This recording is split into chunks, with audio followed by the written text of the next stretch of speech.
her car. All rise. Guys, case number 506 on the calendar in the matter of Saunders versus Clore. Thank you. You're welcome, Judge. Parties have been sworn in. You may be seated. Have a seat. Ms. Saunders, it's your claim that the defendant had you falsely arrested for vandalizing her car and you want damages. Yes. How do you know each other? We used to work together at a telemarketing place in Redondo When Beach. did you work together? It was 2009 from July till September. Who worked there first? The defendant. When you went to work there, did you have any difficulty with her? Yes. Actually, my second day of working, she had just came back from vacation, and she had started arguments and problems since that day. Well, describe it to me. She was sitting across from where I was sitting, and she would sit there and look at me like trying to interrogate me or something, like giving me like an evil look, kind of. And then also, she would go around. There was a big incident that started at work. I was warming up food for lunch. Something accidentally overspilled, and she took it all out of proportion. Well, she explain to me how she took it all out of proportion. You were heating something up, it spilled over, and? Yeah, so she made a big scene. She was like, you need to come in here and clean this up. This is not how we do things around here. Made a whole big ordeal.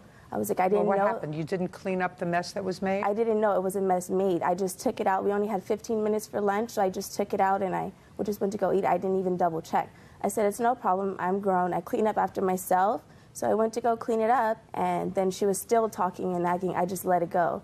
People at work who had been working there before me told me the kind of person she was. You can't tell me what anybody told you. Okay. Now tell me when you were arrested.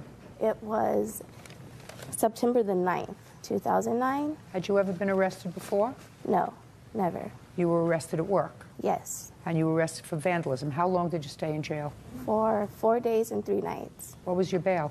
It was originally $50,000, and the judge dropped it till $10,000. And what was the charge? It was a felony count of vandalism. And you had never been arrested before? I've never been in any kind of problems with the law before. Okay.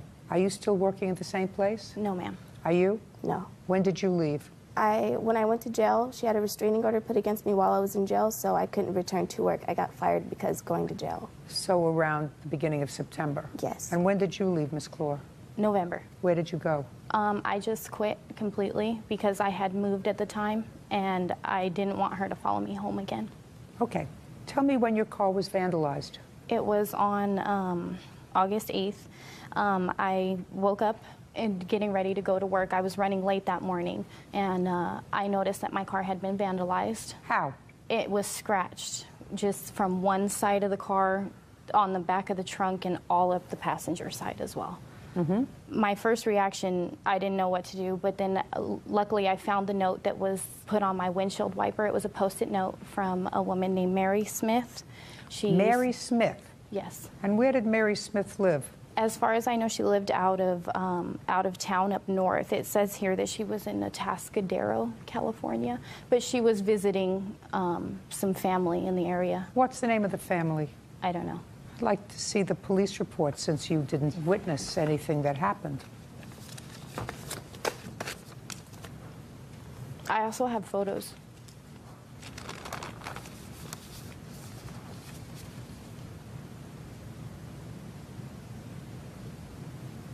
Who picked up Miss Smith to go down to the police station? I did. Where did you pick her up from, Miss Where Clore? my car was parked when she witnessed the event. Really? Mm-hmm. Tell me how that all came about. I called her on the phone. You called her at the number that you say was on this note Yes. that she left you. Yes, ma'am. And you called her and she lived out of the area. She was in town visiting some friends, or her family. Right. Mm-hmm. And that must have been in your neighborhood. Yes, I'm guessing. You're guessing. Where was your car vandalized? I was parked on around the corner from my house on... So close to your house. Yeah. I don't know if you want me to continue. No, I want to ask my own questions. No problem. So instead of picking her up, because after all, she was being a good Samaritan, this woman, you agreed to meet at the place where your car had been vandalized. Yes, ma'am. So that she could accompany you to the police station. Yes, ma'am. And she accompanied you to the police station, this woman who you never met before, this really good Samaritan, whose sister's name, who she was visiting, and with whom she was in the car, it says name unknown. And you certainly don't know where she was staying because of this convenient, I'll meet you by my car. You get where I'm going? Not really, Your Honor. We're going to get there soon. And then Smith said she saw somebody who matches the description of the plaintiff keying your car. And she took down the license plate number. And then Smith said she left a note on your car. And when the officer ran the license plate number, it turned out to be her car. Okay. Now, you got a restraining order. She spent a couple of days in jail. It's my understanding that you didn't appear at any of the 3 hearings that was set in this case. Is that right? No, I did appear at one. I was subpoenaed to court. You were subpoenaed? Yes. Well, before you were subpoenaed to court by the district attorney, did not the district attorney ask you to appear at hearings? Yes. And did you appear at those hearings? I appeared at one that I was subpoenaed to. That's not my question. How many hearings were you asked to appear at? Just the one. Just one. Did Mary Smith appear at the hearing? No. Did you call her? No. Why not? Because the detective advised me not to be in contact with her. Why not? Here's somebody who was so interested. She, according to what I've read, left you a note, met you, went down to the police precinct with you, told them the story about what she allegedly saw, gave an email address to the detective at some point when he asked for it so that he could do a photo lineup from her driver's license, which at this point they had because she had been identified through her driver's license. She did all of those things, but she never appeared at the trial. And you never called her. No, ma'am. Well, I think I'm going to try to call her. She said that she moved out of the country. I don't know. Mary Smith doesn't move out of the country. A 59-year-old Mary Smith doesn't move out of the country. I don't know, ma'am.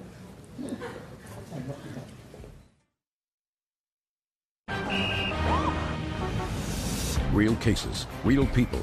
Judge Judy. Keisha Saunders says former co-worker Michelle Clore had her falsely arrested for vandalizing her car. She is suing for $5,000. Hello, this is Judge Judy Scheinlet. Who am I speaking to? Linda Watt. Can you tell me, please, how you know Michelle Clore? You don't. Can you tell me in what town you live? You live in Wyoming. Do you know somebody by the name of Mary Smith?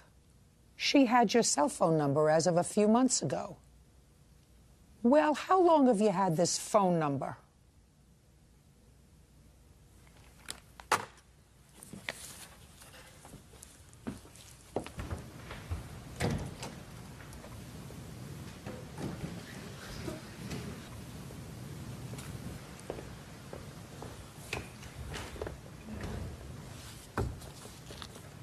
Person who answered that cell phone number that was given here, his name's not Mary Smith.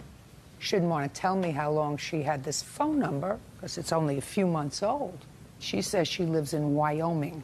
So it's odd that the person whose cell phone number is on this police report, not out of the country, lives in Wyoming, and hung up on me when I asked how long you had the phone number. All that's very odd, Miss Clore. I agree. Very odd. When things are odd, I find that suspect. Very suspect. Now, you told the police that in the past she had threatened you at work. Tell me about that. She had mentioned that... No, don't look over there. Look over here. Sorry. She had mentioned that before that she was going to fight me after work, that she carries a box. Tell me what she said. Did she say, I'm going to fight you after work? Nobody says that. No. It doesn't sound normal. She was speaking to another coworker, and she said, F that white B, and... Just a minute. And you heard this? Yes, ma'am. Well, what was that about? I'm not sure. It had to happen over something. She may have said it, but it had to happen over something. As far as I know, it all started when I asked her to clean her mess out of the microwave. That wasn't just the first time that it happened. It continued to happen. But she was a slob. She was a slob. She I mean, if wouldn't it's clean what up you're after saying is herself, true, yes. she was a slob. Yes, ma'am. And anybody who opens up a microwave and takes out their stuff could see whether or not they've spilled it and it's overflowed or not. Yes, ma'am. And it just is somebody who's not caring and not respectful of other people who are using the machine. I agree with you. I actually agree with you. And I don't believe the story that you didn't know if you were in a rush, you only had 15 minutes and you didn't see that it was messy inside. I don't believe that, but that's not urgent. So after it all started over that, because she didn't clean up her mess, you must have said something to her. No, I never said anything to her until the next day she approached me and she told me that she didn't like the way that I spoke to her. Well, tell me, if she didn't like you, so you're telling me that you didn't say anything to her? Not other than I asked her to clean her mess out. Well, tell me what you said to her. I put a napkin in the microwave and I said, Keisha, can you please clean your mess? Is that what she said to you? No. No, I don't believe that. I do. You have anything you want to say to me? Yes or no? No. I didn't think so. I don't believe this whole story about a witness. I'm sorry. I don't believe it. I don't believe there was a witness. I believe your car got keyed. I don't think you keyed your own car, because that would have been stupid for you to key your own car. But I don't think there was a witness, because it doesn't make sense. I agree What with you're you. telling me doesn't make sense. That you were able to contact the witness at the same phone number that I just called. The witness's name is not Mary Smith, but some other name. I don't know, Your Honor. I don't know either. And if I don't know, it doesn't make sense. If it doesn't make sense to me, it's not true. And since more evidence than not suggests to me that you concocted this story with this person who just hung up on me because I started to ask some very pointed questions, it appears more likely than not that I'm going to find in the plaintiff's favor for false arrest. That's what I think. Judgment for the plaintiff in the amount of $5,000. That's all. Step out. Thank you, Your Honor. Parties are excused. You may step out. I hope that the plaintiff takes her money and straightens her life out. Never work at a telemarketing place with crazy people. And now the next case. All parties in the matter of Sanchez versus Nesbitt, step forward, please. 25-year-old Jacqueline Sanchez is suing her brother, 24-year-old Joshua Nesbitt, for the cost to fix her Land Rover after he wrecked it. Miss Sanchez, the defendant is your brother. You and your kids were staying with him for a period of time in Florida. It is your claim he borrowed your car, had an accident, and didn't pay for the damages to the car. That's right, yes. Give me the make and model of your car. It's a 2002 Discovery Land Rover. When did you purchase it? We bought it in November 2006. Who bought it? My husband and I. Is there a loan out on the car? There is, yes. What's left on the car? A little over $14,000. There's a loan out on the car. You had to have insurance. We did have insurance, yes. And? The insurance that we had, it covered the other party's car and liability, but it didn't actually cover our vehicle. It has to. You have to have collision insurance if you have a loan outstanding on the car.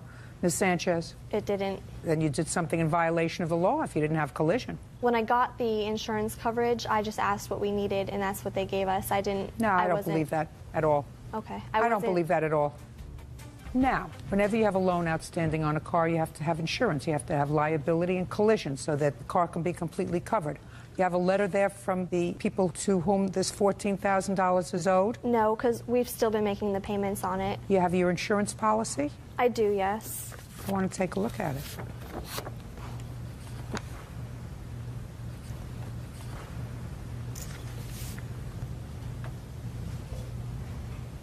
Let me see proof that you've been making payments on the car. I don't have any proof that we've been making payments on it. Who's the loan maker on the car? CarMax Auto Financial. Well, your brother's defense is that he knew that you had money outstanding on this car. He had an accident with the car. He assumed it was covered, right? Yeah, I mean, I would have assumed it was covered. in the state of Florida, the law is. I know what the law is in the state of Florida. I'm a resident of the Yeah, state so of I was Florida. under I'm these- speaking. You see my mouth moving? Don't interrupt me. You have to have collision insurance if you have a loan.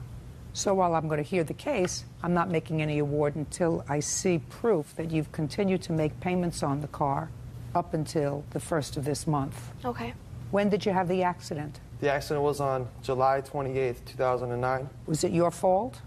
Technically, it was. I don't my- want to hear technically. I Yes, asked you if it yes. was your fault. Yes, it was my fault. After the accident, what conversation did you have with your sister? Well, I called my sister and I informed her that I was just in a car accident with her car, and first thing she told me was that she didn't have collision on her car, which I was under the assumption that it was. So, I mean, I never would have gotten into the car and taken it for a drive in the first place if I didn't know that it didn't have collision on it. Tell me about the fault aspect of this accident. Well, I was driving up to West Palm, and to do what? I was going to court. For what? It was a DUI? reckless driving case. Excuse me? Reckless driving and DUI? Yes, but that How case did I got know thrown that? out. That case got thrown out because I wasn't in the wrong. They gave me a breathalyzer and I was under the legal limit, so they threw out the case. And that's why I didn't get charged with it. Great. How do you think I knew that that's what you were on your way to court about? Because you're a judge, I'm sure you can look up all my information. I didn't look up a thing. I just knew. When was the last time you made a car payment? Our car payments are due on the 18th. We haven't made one yet for this month, but... But you made one in October? Yes. And one in September? Yes. And August? No. Why not? Because I was stuck in Florida, they gave us an extension on it. And how much is the damage on the car? The estimate I got was for $6,250. Let me see it.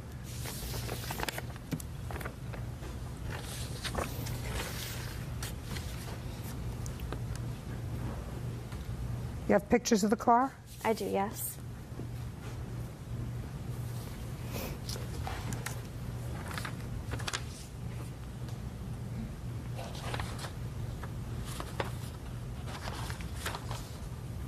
You have any other defense to this action, sir? The only information I got is, while she was staying with us, her children and her caused damage and made a mess in the house.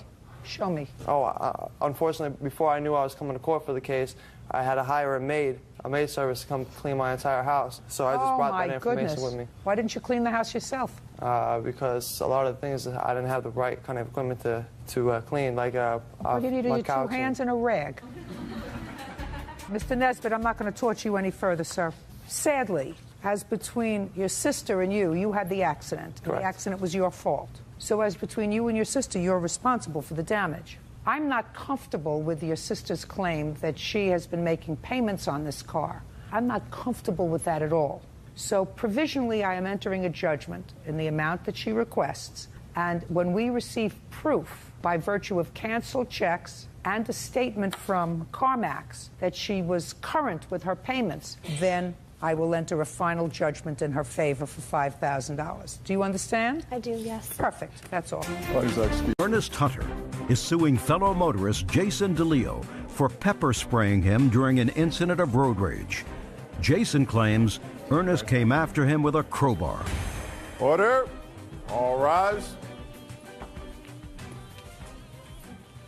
Yes, case number 542 on the calendar in the matter of Hunter versus DeLeo. Thank you. You're welcome. Judge Price has been sworn in. You may be seated. Ma'am, have a seat. Mr. Hunter, it is your claim that the defendant in an act of road rage maced you. Mr. DeLeo says that he was defending himself because you were actually attacking him, and he's counterclaiming for having him falsely arrested. So why don't you, Mr. Hunter, let's start from the beginning. On what date did this happen? 20th day of April. What were you driving? My 1500 Chevy pickup truck. What time of the day was this? 8 o'clock in the morning, Your Honor. Describe to me what happened, Mr. Hunter. As I got to the 2nd Avenue in Glenwood, Mr. Delaney was behind me, and as the light changed to green, he honked his horn, and he proceeded to pass me. So I'm going to work, so I don't want nothing to hold me up, so I proceeded back in front of him. All right, so now let's stop a little bit so that we make it crystal clear what happened, Mr. Hunter. You were in front of Mr. DeLeo. Yes. There was a light. Yes, ma'am. The light changed. According to you, you weren't moving fast enough, so he honked his horn. That's correct. He came around and passed you. Yes, ma'am. Got in front of you. That's right. Then you came around and got in front of him. Yes, ma'am. I'm sorry. Okay, so now you're in front of him. Yes, ma'am. Yeah, now I'm in front of him, and he cannot come back in front of me because He couldn't come in front of you? He couldn't, no, ma'am. Well, why? Thank you. Recently here, they started changing the golf course to one lane, making it accessible to bikes to ride on the side of the road. So now you're in a single lane, and Yes, he's ma'am. behind you. Yes, ma'am. Go ahead. And I proceeded to the next major traffic light, which was Candler, where the accident happened in Glenwood. And he came up on the left side of me, on my side of the truck, and proceeded. Just a minute. He came up on your side of the truck so that there's a passenger seat in between the two of you? Correct. Fine. So there's a passenger seat in his car. Yes, ma'am. In between the two of you. That's right. Go ahead. Okay. As he was yelling, what's your problem? I happened to turn and look over that way. He had his arm over across the passenger seat and had let down the window about so much. And he started spraying me with mace, or pepper spray they call it. And that's the stain of how intensely it was on my shirt. I'm not interested in looking at your shirt, sir. I have no idea what that is. Yes, ma'am. I'm sorry. I have no idea what that is.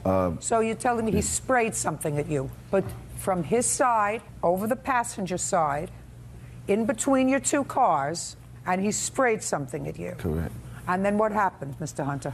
Okay, now I see try to get out of his way, a stream of fire. He just kept spraying it, and I started feeling around in my truck, which I know I had some tools up under my seat. So I came out my truck when he kept on spraying me, but the light changed, and I couldn't make it to him. You're missing a whole big piece there, Mr. Hunter. I came out my truck. But first you got something from your truck. Yes, yeah. What did you get from your truck, Mr. Hunter? Something to stop him from spraying. What did you get from your truck? A trailer hitch. And show me with your hands, how big is that? It's about that long. And what's it made of? It's made of steel. So you bent down, you got yourself a big piece of metal, you got out of your car in order to get away from him. Yes. I'm just following you. Okay. You got out of your car in order to get away from him. Yes. And? I couldn't get away from his hands, so I perceived. How about just pulling your car away? It's a red light there, Your Honor. No, so you just left the car at the red light, you got a big metal pipe and went up to him. Yeah. That's yes. what you were going to do. That's what right. were you going to do when you got to him, Mr. Hunter? Knock that can out of his hand. Knock the can out of his hand? That's correct. How were you going to do that? By poking through his window? If I can get my eyes open, I would have tried to hit, but I couldn't get my eyes You know, open. I'm having a difficult time believing you, Mr. Hunter. Yeah. Very difficult. Okay. You understand that? Yes, ma'am. All right, good. So you're outside of the car with the pipe. Yes, ma'am. And what happened next? And he would see the light change, and I did get a glance of his hand, but by the time I swung, it accidentally hit his back glass, and then he left. He pulled off. Now, why don't you tell me what happened, Mr. DeLeo? Okay, ma'am, I was... Because you have a counterclaim, and that counterclaim is for false arrest. Yes, ma'am. And Go ahead. The expenses. I was behind him at a red light. He paused and turned green, so I kind of toot nothing, you know. All right, so you honked the horn. That's Yeah. just ridiculous. Well, Go ahead. Keep going. So I made a right turn in front of the guy. At that point... Now, just a second. Why did you do that, sir? Because he was I'm just asking you a question. No problem. I was going to work. I was in a hurry. So but I did very civilized. I right side of his thing, put a blinker on, got in front of him. At that point, it goes from 2 lanes to 1 lane. And that's when he passed me, almost running me off the road. And that kind of irked me a little bit. So we pull up next to the red light. I'm on the left, he's on the right. Not a beautiful spring day. Our windows are down. Looked over at him and said, "What are you doing? You could have caused a wreck. What are you doing?" I mean, so bickering back and forth. Just a second. You're screaming inappropriately at each other. Yeah, like 2 school kids, immature. I got it. So I said something to the effect of, "You crazy old fool, you're going to kill somebody." And he says, "You crazy old fool, I'll show you crazy old fool." And he's rummaging down on his floor for something. At that point, I'm getting kind of defensive. I mean, so I had a mace in my hand, and he came up, took his belt off, came out of the car, and then he proceeded to raise it.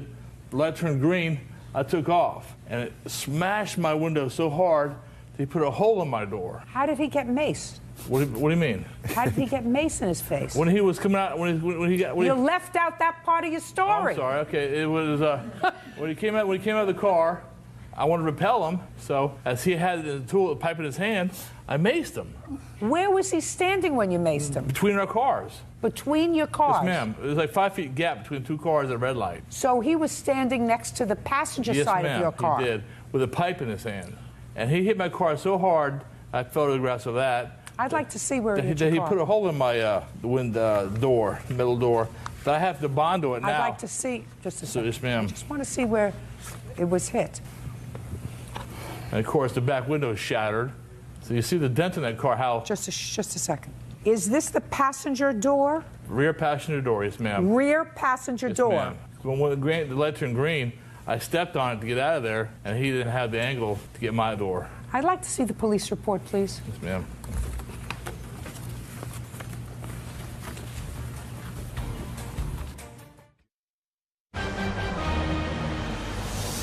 real cases, real people. Judge Judy. Ernest Hunter says fellow motorist Jason DeLeo pepper sprayed him during an incident of road rage. Jason is countersuing for car damages and a false arrest. All right, now, Mr. DeLeo. Yes, ma'am. The story that you told the police was somewhat different from the one you just told me. How so? Very easy. You advised the police that Mr. Hunter, Right. at the light, began to undo his seatbelt, and that's when you sprayed him. Well, that was medication. He's coming out. That's when you sprayed him while he was still in his car. Then you said you sprayed him 2 more times once he got out of the car with the crowbar. Right. But you told the police that you sprayed him because you were at the light screaming at each other like 2 idiots. And then he undid his seatbelt and was probably going down to get a crowbar. Which is showing. Just a second. Yes, ma'am. But he hadn't been down there to get the crowbar, Mr. DeLeo, because otherwise he wouldn't have gotten sprayed in the eyes, which he was sprayed in the eyes. Sprayed in the eyes, according to the police. So what you said to the police was accurate, or what you're telling me is accurate. Those are 2 different things, sir. Right, I understand that. When he was making the gestures to go down on to the floorboard, he came back under his belt. At that point, to stop the action happening, Stop the action happening, you take off in your car. But there's a red light. There's crossing traffic. I mean, I would love to have done that. But I mean, this guy was going to part my hair with a crowbar, and I didn't want that to happen. Why don't you roll up your windows? How's that going to break? Why don't you roll up your windows, Mr. DeLeo? He would have broken my window. No. There's no doubt that he got out of his car with a pipe. He admitted to that. Mr. DeLeo, you were arrested. Yes, ma'am. And subsequently, the charges Were dropped. Yes, ma'am. And had you filed a complaint against Mr. Hunter? No, I did not. Then you did not. No, ma'am. Mr. Hunter, Yes, ma'am. I believe that he maced you before you got out of your car. Yes, ma'am. Thank you. I do. And he has to pay for that. Thank you. I also think that you were a bit of an idiot to respond to him by getting out of your car instead of locking yourself into your car and pulling away by bending down and getting this crowbar that just happened to be in the front seat of your car and getting out and smashing his car. That's not a response. No, ma'am. But I believe he maced you first. Judging for the plaintiff in the amount of $2,500, and Mr. DeLeo, your counterclaim's dismissed. That's all. Parties are excused. You may step out.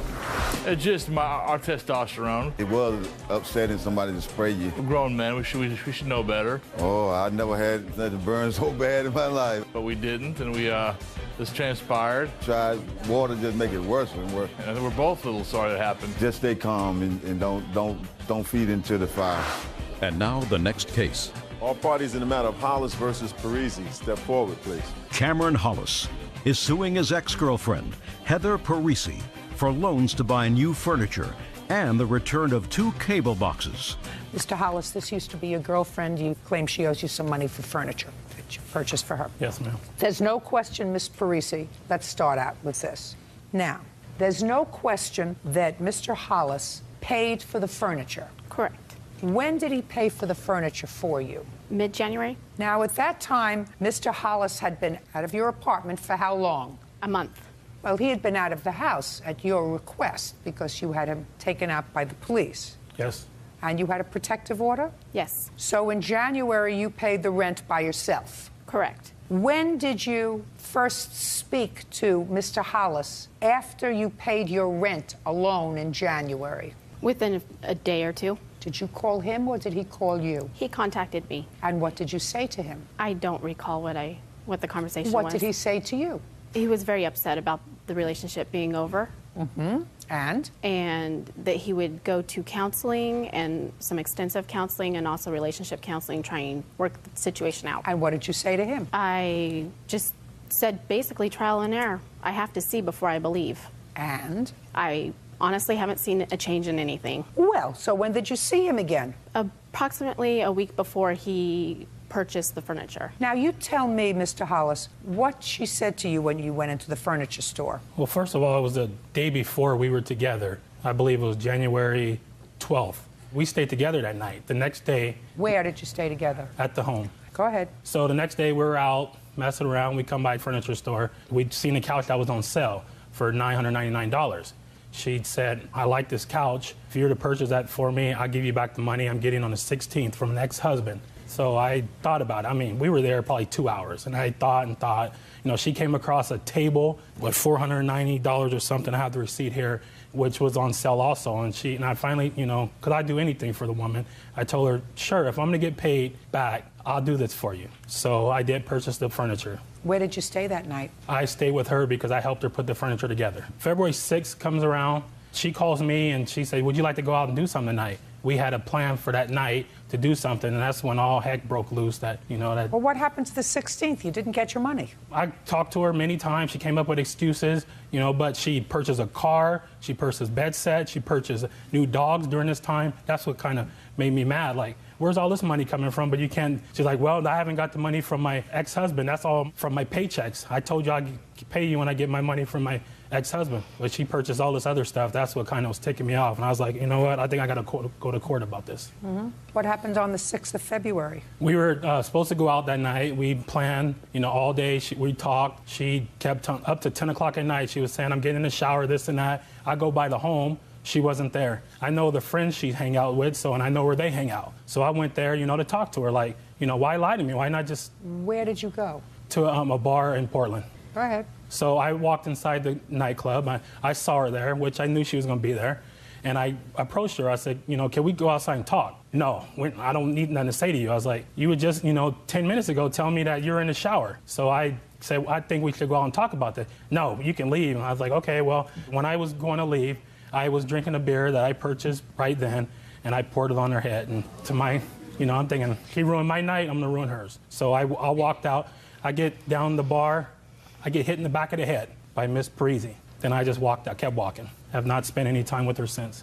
No, I'm sorry. It was over, you know, probably a month later, then we decided to go to dinner again. So you went to dinner again after that? Yes, we have been together. Was it pleasant? Yeah. Did you call her afterwards? Have I called her? Yes, we talked. Since then, when was the last time you talked other than today? 2 days ago, 3 days ago. Go. In December, Mr. Hollis verbally attacked me. I don't care. I don't care. I want to know what happened in the furniture store. We were walking around the mall. There was a furniture store in that mall, and I had been talking about getting new furniture. And so I said that there was a sectional in there that I liked, and I was going to buy it when I got money. We went to leave. My 5-year-old and I are standing by the escalator, and Cameron says, well, if you let me sleep at your house for 3 nights, I'll buy you the furniture. Fine, be my guest. I'm not going to say no to that. I'm not stupid. And so then... I take book on that. Well, yeah, I've made some bad choices, but then I let him sleep at the house. The next morning we got up Where immediately. Did you sleep in the house? I'm in my bed. So you got property in exchange for sex? No. What happened on February 6th? On February 6th, Because you have a counterclaim here for assault. I had planned out to go with my girlfriends, and I made it clear to him I had plans to go out with my girlfriends. And I was in the shower, and Cameron kept texting me that I can go out, and I won't go out with him, and back and forth like that, and I can make time for my friends. You'd already gotten the furniture, right? Yes, correct. Mm-hmm. And then I went to the club with my friends, a club that I do not go to. I've been to 2 times in my life. And I was just sitting there enjoying the company of my friends, and then one of my friends asked if I knew the guy who was looking at us that looked crazy, and I turned and I was like, my heart dropped, my stomach dropped, immediate fear in me. He came to the table and asked me to go outside. I said, no, I'm not going outside with you. You're going to hurt me.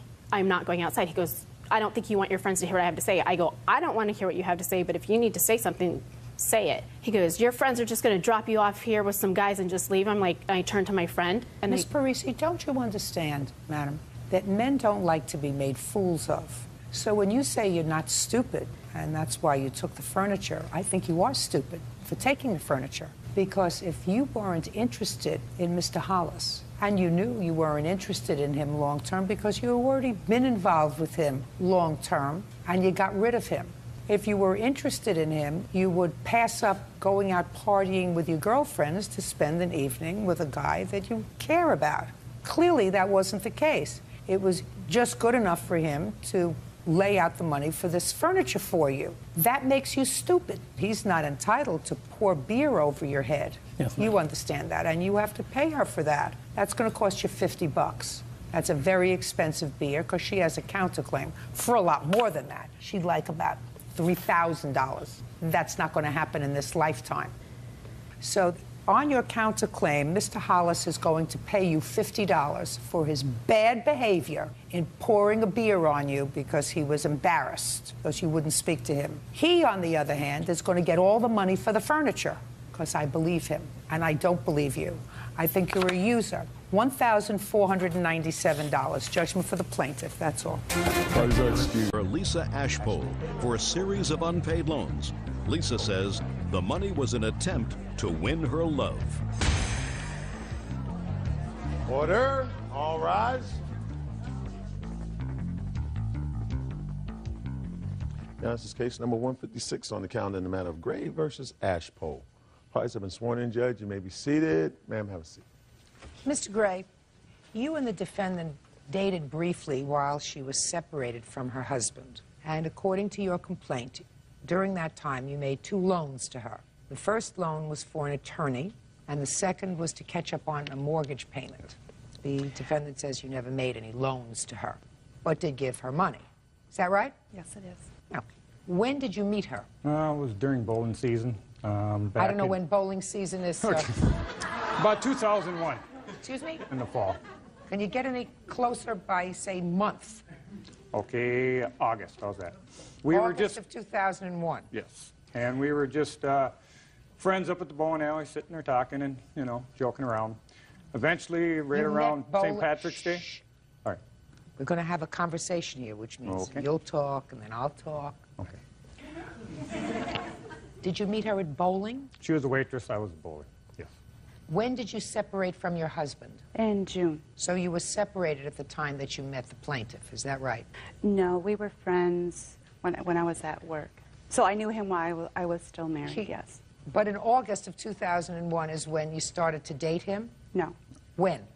May of 2001. And when did you separate from your husband? In June. Okay.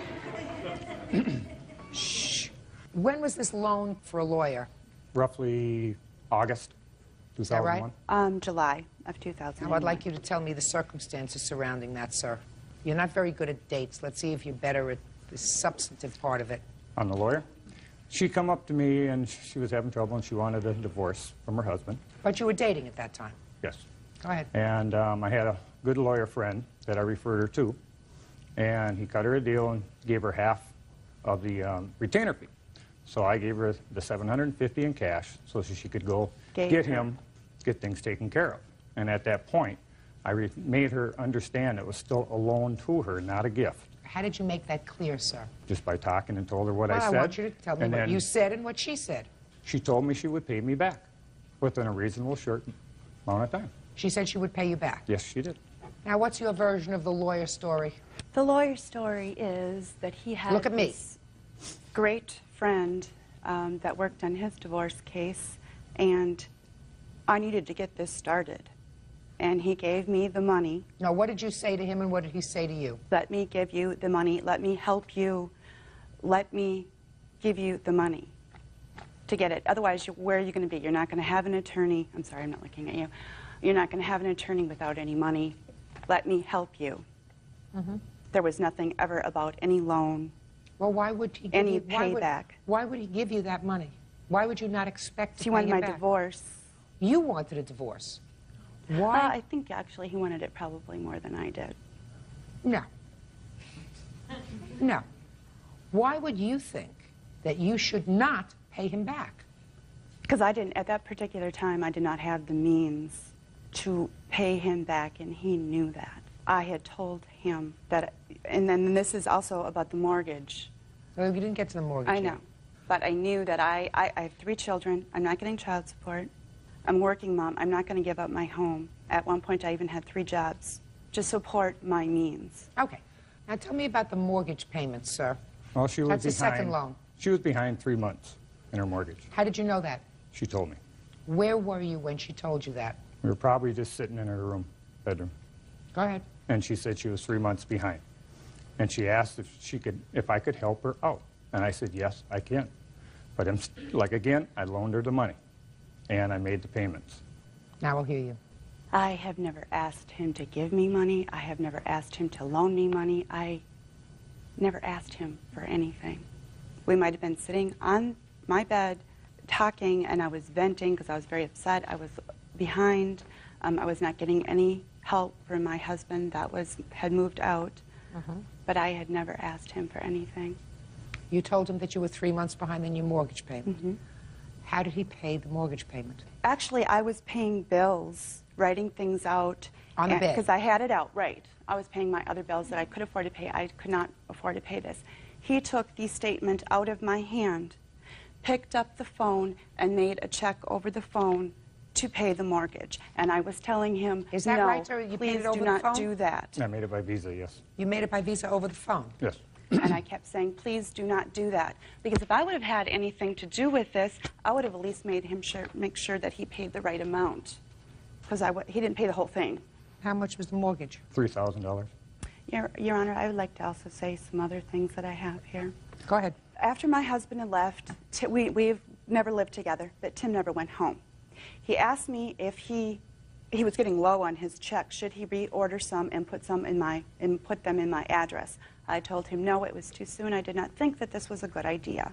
To go open my mailbox 2 weeks later to find a box of checks in his name only in my address. He has also bought siding to my shed that I told him to return. So? I also fixed a lot of stuff in the house. Shortly after her husband left. You cared for her. Oh, yes. I cared very much. You cared for her. Did you follow through with your divorce? It's in the works right now. What happened to the two of you? Just curious. Well, she couldn't handle my kids. My kids are very outspoken. They tell it as it is, and that's the way I raised them. They lie. Just a second. They raised. Maybe they're just rude. No, this is the way we were. We just, told it as this. And she just couldn't handle the way they were. How old are your children? I got 4, 22, 21, 19, and 16. And, I love them dearly. And she couldn't handle it, so she, went her way a little while. Before I knew that, she was starting to date another guy from the bar. Past I heard that she was back with her husband again, from what I heard, and here I am. Is that true? No, it's not. You heard wrong. Yep, okay. Judge Judy continues in a moment. She was very manipulative in what she did a lot of things on. That's not what you told me But I before. don't loan that type of money without. Yes, you do. No, I don't. You do if you're in love. And later today, Mr. Bridges, what date did they take the computer home? Forgive me. Oh, great. I'm a little nervous. I apologize.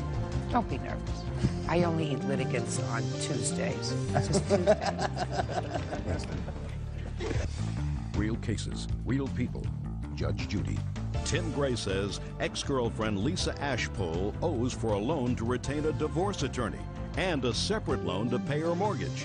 Lisa says Tim was attempting to buy her love. Mr. Gray? Yes. I am usually not predisposed to finding that monies paid under these circumstances are gifts.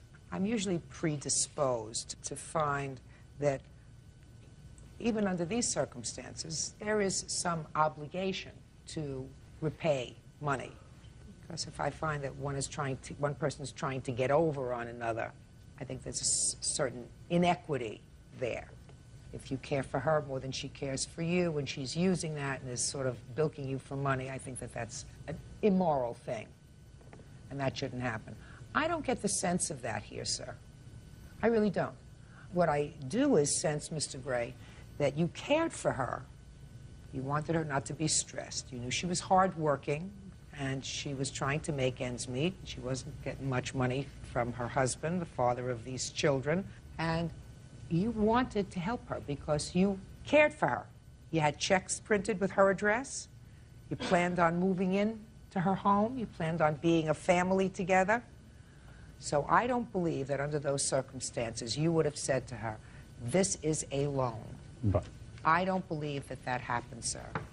I believe that when she was sitting on the bed and being very unhappy because she had all of this mounting debt, you, in a very magnanimous way, like a hero, got up, went to the phone, called your Visa, and said, I want you to pay this bill.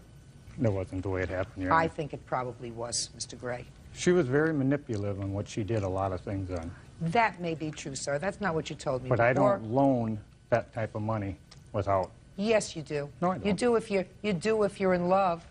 You do if you're in love. You say, I want us to be together, and I want us to have a future together, and I don't want you to be stressed, and I want to show you that I can help take care of you, and that's what I'm going to do. And I believe that's what you did, Mr. Gray. And while my rulings usually do not go this way, I don't believe she was being manipulative. I believe that you were being in love and reacting appropriately, and unfortunately it didn't work out. Maybe you say I it was was. because of your kids. Maybe it was. But certainly, I don't believe she was being manipulative. I think that in the time that you were together, I think that she probably cared for you. Is that true? Well, she cared, but she also agreed that she would pay me back. I don't believe that, Mr. Gray. Your case is dismissed. Audience are excused. You may step out. They're just outspoken. I don't have a problem with outspokenness because I can be very outspoken as well. She lied through her way and got her way out of it again. His 16-year-old slapped my 6-year-old and left a big welt on his buttocks. Yeah. And now the next case. All parties in the matter of Beausoleil versus Bridges. Step forward, please. Doll artist Carol Beausoleil is suing computer business owner Jeff Bridges for a refund on a computer. Carol says Jeff sold an outdated computer to her minor son. Miss Beausoleil, where is your son? He didn't come because he's afraid to go on planes, and he just felt really awkward, and, How old is he? 17. He didn't come because he's embarrassed. I can understand why he would be embarrassed under the circumstances of this case. Oh, okay, According to yeah, your you're complaint, right. Miss Beausoleil, your son wanted a computer, and he had a friend who worked in a computer store. Two of you discussed it and thought it would be a good idea for him to go to the computer store where his friend works. Are you the friend? Yes. For him to buy a computer, a used computer, because he needed it for the internet. Right. So he went with his friend to the computer store owned by the defendant and was sold a used computer with a monitor. The whole package was $420? Yes, ma'am. Good morning, by the way. Good morning. And you say the computer crashed at some point and you want your money back. Yeah. What date did you sell the boy the computer? Speaking to me, Your Honor? Yes. Your I'm Honor? looking at you, I'm talking to you. Sorry. I sold it on March 28th of 2002, and it was a used computer system. Okay. And you told him it was used? Yes, it did. Did he give you a deposit? Yes, he gave me a $50 deposit. Did he take the computer with him? No, not right away. So he really bought it on layaway? Yes. Now, when your son came home, your son was 17 at the time? Yeah. Did you discuss with your son that he had found a computer that he liked and he put a $50 deposit on it? Right. Is that right? Yeah. So did you go down to the computer store to Yes. look at it? Yep. You did? Yep. It looked brand new. Well, But- you knew it wasn't brand new. No. You knew it was used. It was a few years old. When did you take the computer home? It was about a month after. We brought it home. Just to answer my questions. Your son isn't here, Okay. so I have to do this my way. Mr. Bridges, what date did they take the computer home? Forgive me. Oh, great. I'm a little nervous. I apologize. Don't be nervous. I only eat litigants on Tuesdays. It's just Tuesday. Real cases, real people. Judge Judy. Carol Beausoleil says business owner Jeff Bridges sold a worthless computer to her minor son. Go ahead. Okay. $328 is what I have. $328 is the first payment of $50, Oops, Mr. Bridges. I'm sorry. Actually, Your Honor, if I may show these to you, because Why, if you can't find it, why are you giving it to me? I don't get paid to get tortured, Mr. Bridges. Well, she you know- says it was a month later, so let's say it was a month later. Okay, They yeah. made the final payment, you gave them the computer. Yes. All right, now, Miss Beausoleil, you now bring the computer home. Who made the last payment, you or your son? I gave my son the money to go and put down. All right, after you had already been there to see it. Right. Fine. If I may, Your Honor, she actually came into this, the store to make the last payment and a check. Well, you had to bring it in the car. We had, you know, Oh, so you went and made the last payment. with my son. Fine. No, you went. You're the adult. Your Yeah. son is a minor. He cannot enter into a Right, contract. right. Okay. That's the problem. Yeah. If your son had gone in there alone, Mr. Bridges might have had a problem. But your son didn't go there alone. He went there with you, Miss Beausoleil. Right. You knew you weren't getting any guarantee with the computer. Oh, yeah, there's a guarantee. I have a guarantee here. Let me see it. And I have this over here that I underlined. Let's see what the guarantee is. Well, where's the guarantee? At the very bottom.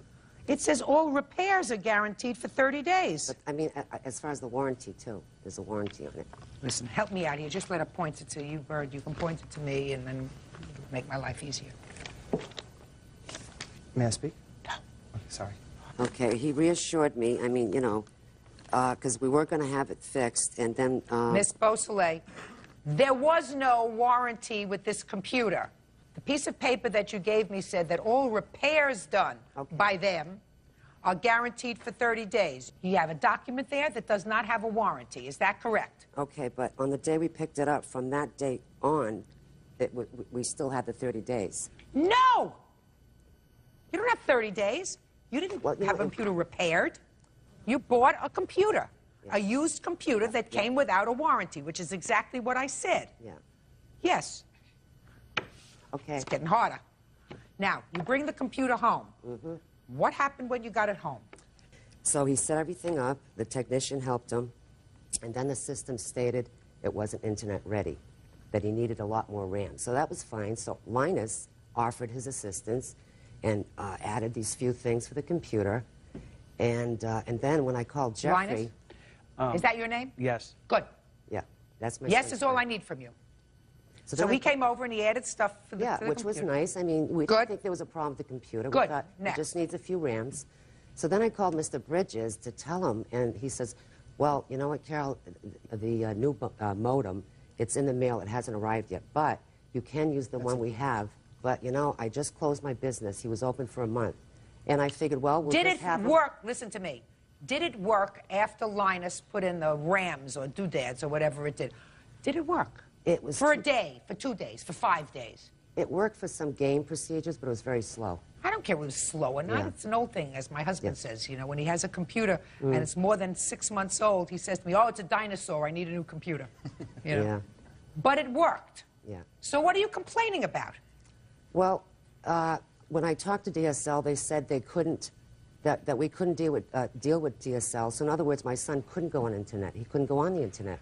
What do you want from me? What do you want from Mr. Bridges? You should have made all of these inquiries before you bought the computer. Before you bought the computer. You bought a computer that did not have any warranties whatsoever on it. Yeah, but he gave me his phone number and said, Carol, if anything goes wrong, just give me a call. So I did. He hung up on me. I had to call the police, and then he did What'd you call the police for? Because he called me a controlling, and he pressed the button. He pressed the button. So and it's you like, bothered the police with that? No, but it seems like when he sold the computer, and after we had it in our house, oh, well, no big deal. I mean, That's what happens. He's a merchant. Miss Beausoleil, do your homework better the next time. If you buy something that's used, especially a computer, what I suggest you do is, I suggest you read all kinds of magazines, get a hold of consumer reports, get a hold of everything else, and make an informed judgment. When you're buying something used, it's no different from buying it off the street, unless you get a guarantee from someone that they will honor repairing, maintaining it, or whatever for a period of time. Well, the fact that he went out of business, he doesn't have to stay in business to satisfy you. If he can't make a living, he's entitled to go out of business. Yeah. You bought a computer with no recourse because you have no guarantee. And anything that's not in your contract, the fact that he gave you his phone number, you cannot amend a written contract, which is what you have, with an oral statement, call me if you have any problems. That's what everybody says. That's like the check is in the mail. You know, call me with any problems. Ms. Beausoleil, you should be wise enough. Common law wife, 25-year-old customer service rep, Rebecca Cardisco, for a series of unpaid loans. Rebecca says the money was meant for her children's Christmas gifts.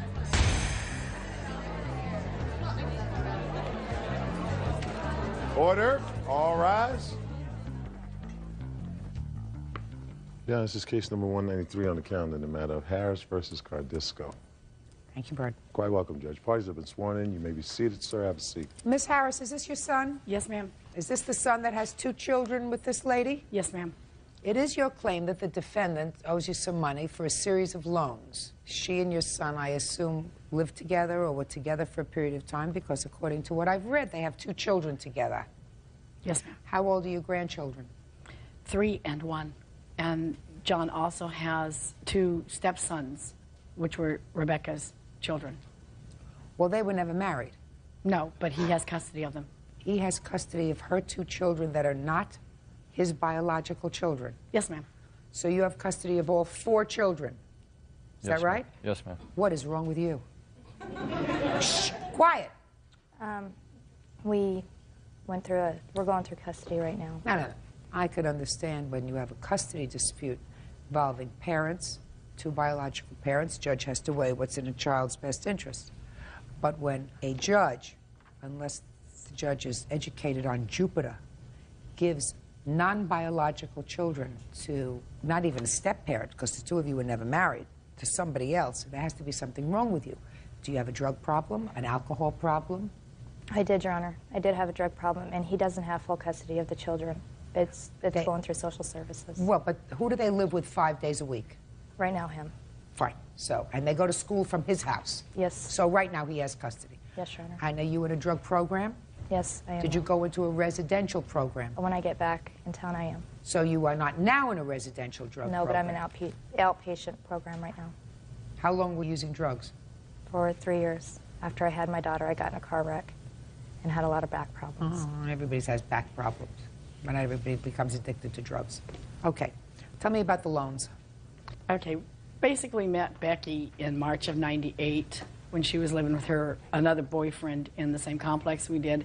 They broke up and she needed a place to stay, and she finagled her way into my house and lived with us for a couple months, and then her and John started a relationship.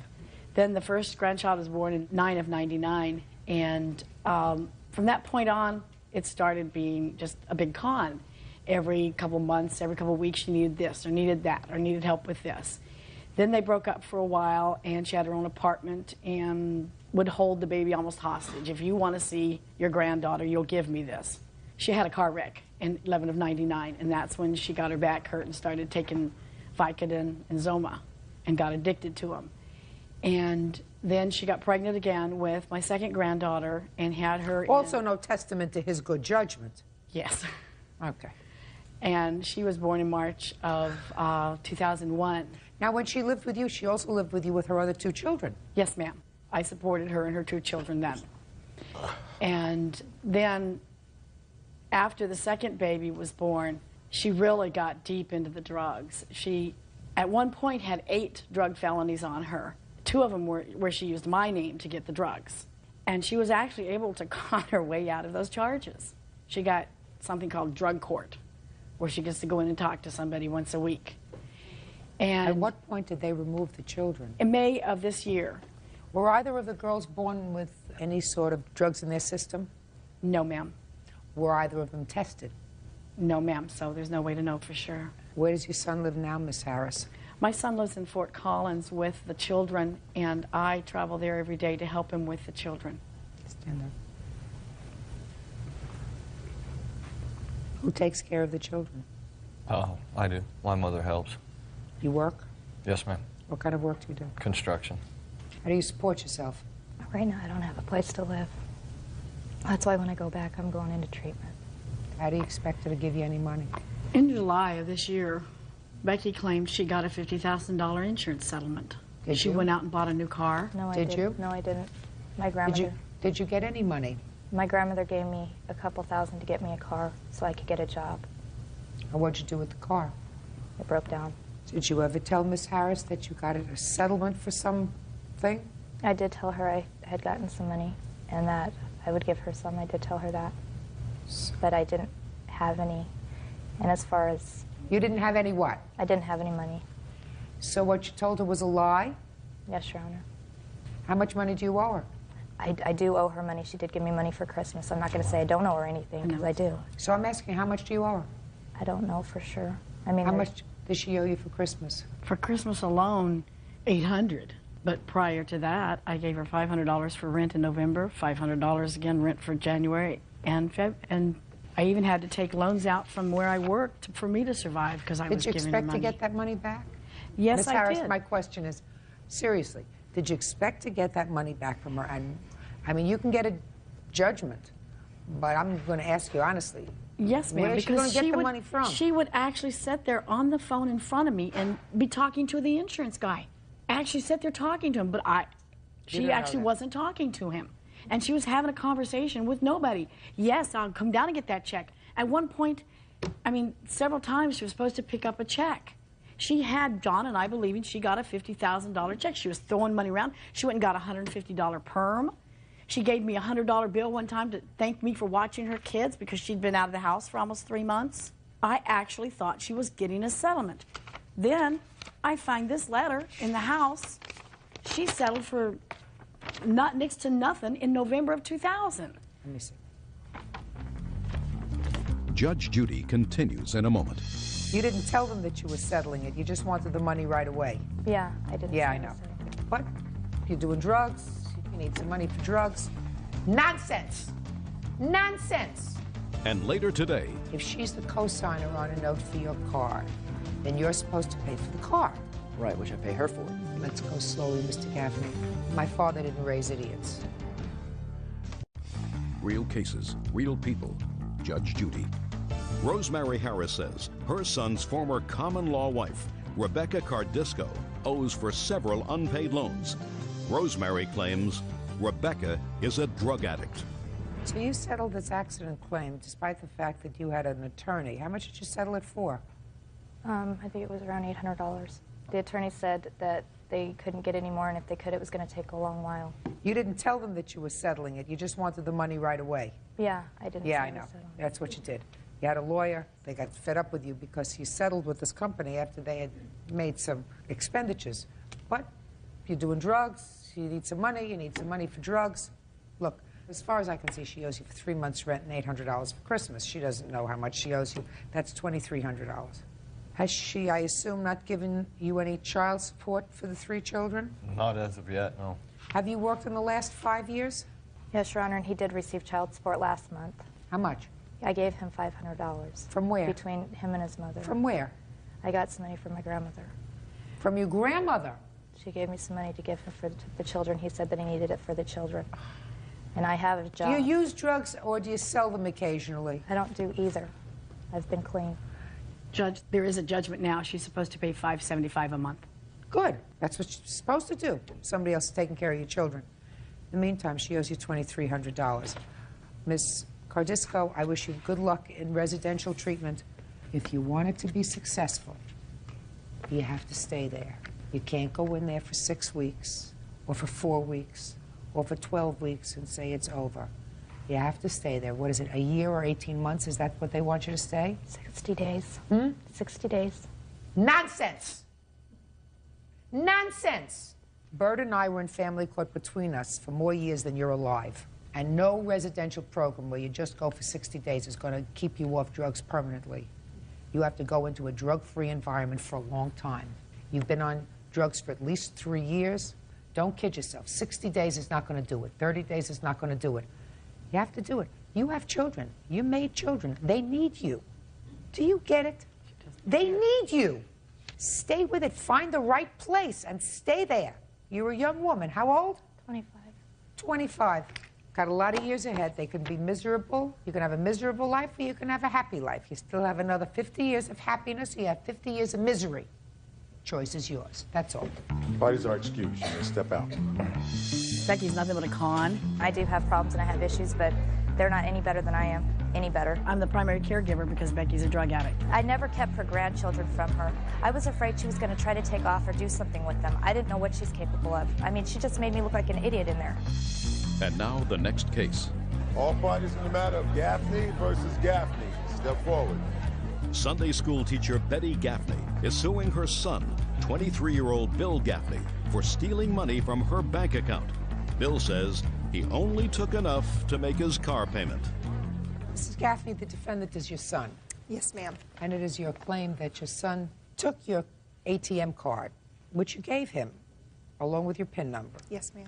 And the reason you gave him your bank card was to make a withdrawal for money for a prescription for you. Yes, ma'am. And he took the card, he got the prescription filled, and then he proceeded over a period of time to clean out your bank account. Yes, ma'am. Your son says he just took money for a car payment, a couple of $100s. Why did you need your son to pick up the prescription for you, and when did this happen? On the 15th of February, I had surgery prior to that, and I could not drive the car because the cast was on my right leg. So he took me to the doctor, and then when we got back, I had a prescription, so I asked him to go fill it, and I gave him my ATM card. He came back You gave me your ATM card, but you also had to give him a PIN number. Yes, ma'am. I gave him my PIN number. Had he ever had the PIN number before? Not on this card because we changed it to make it simpler to remember, but prior to him getting married and moving out, he did run errands for us, and I never had any problems with him whatsoever. Great.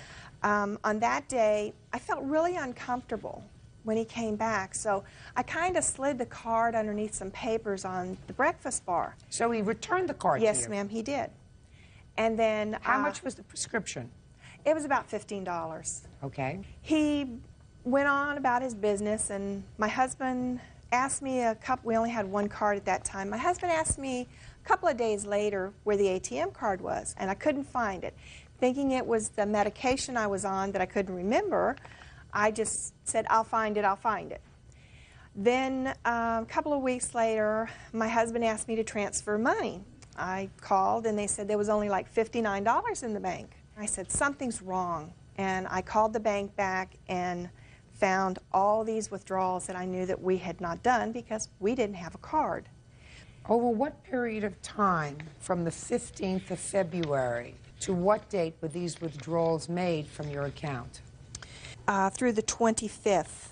Of February? Yes, ma'am. Now, can you tell me what proof you have that it was your son that made these withdrawals?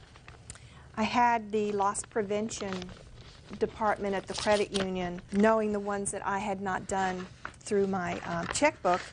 I had them to pull pictures from the ATM cameras. The first ones that I asked for... Can I have that envelope, please? All right, Mr. Gaffney, you say in your answer that you'd filled your mom's prescription, correct? Mm-hmm. Yeah, correct. And that you also took out money for car payment. Right, which I gave to her because it's co-signed, so it was the car payment money that comes out of her account. I just don't want to give it to her until I got paid from work in order to give it back to her because she was wanting my money for the car payment. Mr. Gaffney, that was a lot of double talk. If she's the co-signer on a note for your car, then you're supposed to pay for the car. Right, which I pay her for it. Let's go slowly, Mr. Gaffney. My father didn't raise idiots. I assume she's not paying for your car. Is that right? Well, actually, the last 6 months we have had to pay for the car and the insurance. Why? Because he was not working and he was not What paying. about in February? I don't remember about the car payment in February. It's been quite a while that we have been making the car payments. So you took out how much from the bank to make the car payment? $300. What'd you do with the money? I gave her back $200 of it. How much is the car payment? $220. Well, you withdrew $300. What'd you do with the other $80? Probably spend it on groceries, something like that, because it wasn't working. Well, did you tell her about that? Hmm? No, I didn't tell her about the $300 I took out either until later when she asked me about it.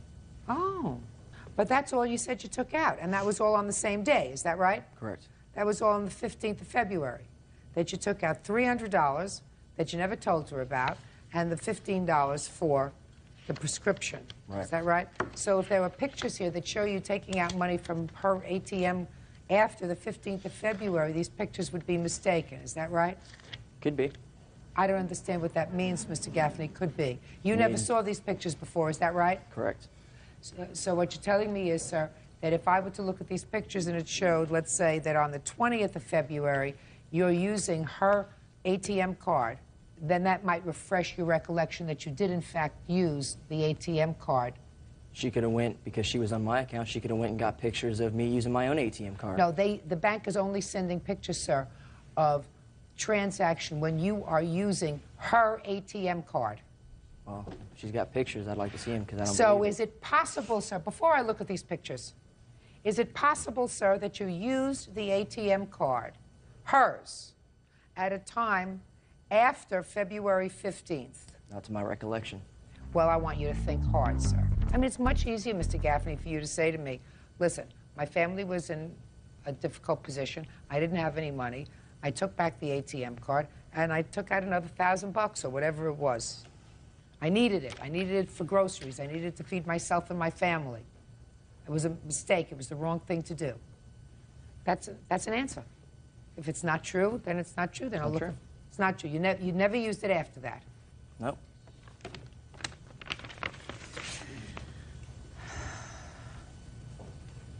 Well, you used it on the 18th. How many pictures does she have of me? Just one? I'm asking you, sir. I see. Are you chewing gum? No, I'm not chewing gum. You mean it's just a nervous tick that you have? Must be. Uh-huh. Fresh mouth. He used it on the 18th. He stole money from his mother on the 18th. He stole money from his mother on the 24th. He stole money from his mother on the 25th. Well, at least on those occasions I can actually see it. Some of the pictures are a little bit blurry, but on those occasions he actually did. Your Listen, Honor. does he have children? One on the way. Is one on the way? Yes, ma'am. So, The credit union told me that... you can't tell me what the credit I'm union sorry. told you. That's hearsay. Well, I have a letter from them. He'd covered the... You can see where he was covering the cameras. Oh, I see where the camera is covered on certain days when your And the first- card is being used, but on certain days he wasn't smart enough. Can I see the statement that you have from the Yes, bank? ma'am. Thank you.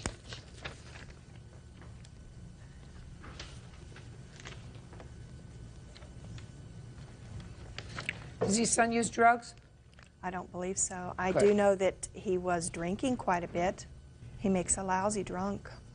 You must have gotten very frustrated. Must get it with from him. you then. He hasn't worked for at least 6 months? Yes, ma'am. To collect unemployment insurance? I told him that he needed to go down and apply, and he never did, so Why is he didn't that? get it. Because I didn't get fired. I quit my job. I just walked out, and I just didn't Why? go down there. Because they weren't supporting me, and they wanted me to work 90 hours a week and get paid for 40. So I got tired of it after about 3 months and walked. I can understand your frustration, sir. But I had a very, very wise grandmother who used to say to me, you don't throw out the dirty water until you have clean, especially when you have a family to take care of so that you don't have to steal from your mother. Judgment for the plaintiff in the amount of $1,082. That's all. Thank you. Parties are excused. You may step out. Gotcha. She keeps talking about these photos, but... Jessica Chandler is suing her ex-boyfriend, 22-year-old Andrew Erickson, for money owed from a botched eBay sale and for damaging her car while trying to park. All rise. This is case number 99 on the calendar in the matter of Chandler versus Erickson. Parties have been sworn in. You may be seated. Sir, have a seat, please. Miss Chandler, Mr. Erickson used to be your boyfriend. Did you ever live together? No, we'd talked about it, but never acted on it. Your complaint is threefold. You sort of got the whole kitchen sink here. Yeah. Wanted to get everything off your chest now that the romance is over. I understand that. Not necessarily sympathetic yet, but I understand it. About a year ago, Mr. Erickson asked you to sell something for a family friend on your eBay account. And what he asked you to sell was supposedly a rare coin. Mm-hmm. You sold it, and the person who purchased it complained that it was a fake. They had already received the coin. There was a charge back to your account. So you were out 800 and some odd dollars. Is that right? That's correct. That was a year ago, June. Right. Subsequently, you opened up a joint bank account with him. But neither he nor this family member ever paid you back this $800. Right. Why not? He had promised to pay me the money. When he had the money, he barely had a job. Barely had a job, and you opened up a joint bank account with him? Why? It was to make money, Your Honor. It was to sell items on eBay for my aunt. I agreed to go into it with him. Why? In order to pay back some of the money from the coin with the items that we sold on eBay. He had no job. It was your aunt's property, your money. Why would you open a joint account with him? Because he would have been able to help me like package the stuff and get the stuff ready to go, and which would have been worth money. So I agreed to open the bank account for him so that, or with him, so that I wouldn't get caught in case something like that happened again. Miss Chandler, I don't think so. I think you opened up a joint bank account with him because you were smitten with him. It was strictly for eBay, Your Honor. We didn't have any other money go into there other than stuff for eBay. Well, that's interesting because the second cause of action that you have is for some sort of overdrawn check that he put in the account. Right. That was for my aunt's check bounce, the one that I wrote to her for the items that she'd given us to put on eBay, you know, because we were only taking a percentage to sell it for her. And so my aunt's check bounced. And what does that have to do with him? Because he was on the account with me. And the reason that it bounced was because of him. He is the only person that took money out of that account. So what you're saying to me is, Miss Chandler, that this checking account that you had was to be used for eBay but he used it for other things. Right, which I wasn't aware of because That's what happens, Miss Chandler, when you open up a joint checking account with somebody. That's why I'm saying to you. I want you to understand that I'm not suing for any of the money that was in the checking account. So what are you suing for? The only thing that I'm suing for is that it is negative now, close to $500, which I am partially liable for, and I didn't make any of the charges. I have all the documentation right here. Listen to me. Then you are asking the court to find him responsible for that $500 negative balance. Right, which he caused. Well, I'm saying to you, you're asking me to go back, look at this joint bank account, which either of you can take money out of and either of you can put money into, and say who put money in and who took money out. And I'm not prepared to do that. They're all charges from him. So? I just don't feel that I should be responsible for a negative balance that he solely caused. And he told me that this was after the fact because he told me that he took my name off the account. The negative balance only happened after we broke up. Different story. When did he tell you he took your name off the account? Let's see, the 9th month, September. Mr. Erickson? Never said that, Your Honor. Were you no longer together in September? That's correct. Well, then why would you have a joint bank account with her? We never closed the account together, Your Honor. That's Well, all. then, Mr. Erickson, Yes. if you were no longer together after September of 2005, and the withdrawals that were made were yours, The majority of after them. September of 2005, After September, I never used it, Your Honor. show me, after September. From here on, Your Honor, all the highlighting in pink is all from his card. You can just flip to the pages there. And I had no idea. Is my name on that, Your Honor? No, but the card number is. Right, but I'm saying it could be her number. If you flip to the beginning, Your Honor, there was one charge that I made while we were still together, which will be highlighted in yellow, which will show my card number. It should be for the amount of $100.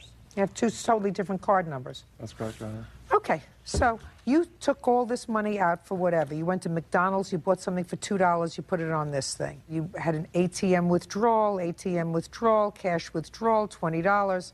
Cash withdrawal, $927. On your card, sir, $461. So you used this card after the two of you broke up? Yes.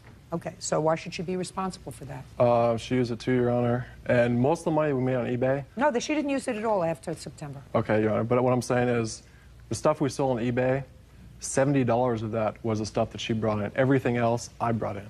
I sold on eBay, I shipped it, everything. That's what I'm saying. What I'm saying to you is if you broke up in September, I believe her when she said you're going to take her name off the account so that she's not responsible for it anymore. That sounds logical. And your negative balance now is $500. Let's talk about this coin collection. Did you ask her to sell this coin collection Yes, for I you? did, and it was on her account. Yes, I know that it was on her account. Yes. And it turned out to be a fake. Your defense to that is she should have been smart enough to have it authenticated. That's right, Your Honor. She should have taken it to a coin shop before we sold it and got verification. Why didn't you do that? It wasn't on my account, Your Honor. I wanted her to sell it on eBay. She should have had the, decency to do it herself. Who was this friend that you got the coin from? Friend of my mom's. Name! Marianne. Shh, just a second. So I'm going to tell you what I'm going to do, sir. Is she still alive? Yes, she is. Good. You pay for it, and then you sue her and say, I've been forced to make this payment, and you have to pay me. Okay. Instead of standing there and just looking pretty. You got to have something up here. Beauty fades, dumb is forever, Mr. Erickson. Yes, Your Honor. Works as well for boys as it does for girls. Judge Judy continues in a moment. I don't think that you seriously anticipated that he was going to pay you to have this car fixed. And if you did, then you were operating in fantasy land. And later today, I can tell the difference between a made-up story and a story that has the ring of truth to it. What she just told me has the ring of truth to it. Do you understand? real cases, real people. Judge Judy. Erica Chandler claims ex-boyfriend Andrew Erickson owes for a botched eBay sale and for damage to her car. Now, the last part of your lawsuit, Miss Chandler, says that he damaged your car while you were together. You want to tell me about that? Yes. When was it? That would have been March 4th of 2005. He told me, Your Honor, that... He damaged your car in March of 2005, and if he didn't pay you for it, I wouldn't have sold the coin for him in June. I wouldn't have opened up a joint bank account for him in July. I would have shown him his walking papers. I understand, Your Honor, but he said he was going to take it to a friend of his to He have didn't it, do it, and he didn't do it. March, April, May, June. If he didn't do it in 4 months, then you don't do him another favor and sell a coin for him. And if he didn't do it March, April, May, June, July, you don't open up a joint bank account with him unless you're smitten. And if you're smitten, that means you... so he damaged the car a little bit. Mr. Erickson, your defense is that she should have had insurance, and if she didn't have insurance, she asked me to drive her someplace, and she should have used her insurance, so it's not my problem. That's what you say. You know, you really should consider yourself very lucky. I don't know whether he means this answer to be a reflection of his character. If he does, you're very lucky that he's not in your life anymore. If he doesn't mean it, he shouldn't have said it to be flip. But meanwhile, I don't think that you seriously anticipated that he was going to pay you to have this car fixed. And if you did, then you were operating in fantasy land. The reason, Your Honor, that I didn't turn it into my insurance and I didn't take care of it right away is because I had a $1,000 deductible on my car, and I knew that it wasn't going to be $1,000 to fix that. And I didn't have the money to fix it. So, is it fixed now? No, it is not. And you're still driving the car? Yes. 15 months later? Yes, I'm waiting for him to pay me. He's not. He's not going to pay you. So you know how you've looked at the scratch on the car for the last 15 months? You're going to continue to look at the scratch. Judgment for the plaintiff in the amount of $1,381. Mr. Erickson? That's right. One of these days, someone is going to take advantage of you. Unfortunately, I'm not going to be there to sort of give you a wink. You have to do the right thing in this world, otherwise things come back and bite you in the behind. Do you understand? Yes, I do, Your Honor. Not always. May not happen tomorrow. May not happen the next day, but I'm telling you this, Mr. Erickson, it has been my life experience that when you don't do the right thing and treat people fairly, eventually it comes back to get you. Do you understand? Yes, I do, yeah. Thank you very much. That's all. Parties are excused. You may step out. He just uses people. I think she's just a sad individual. He's sleeping with men right now for money.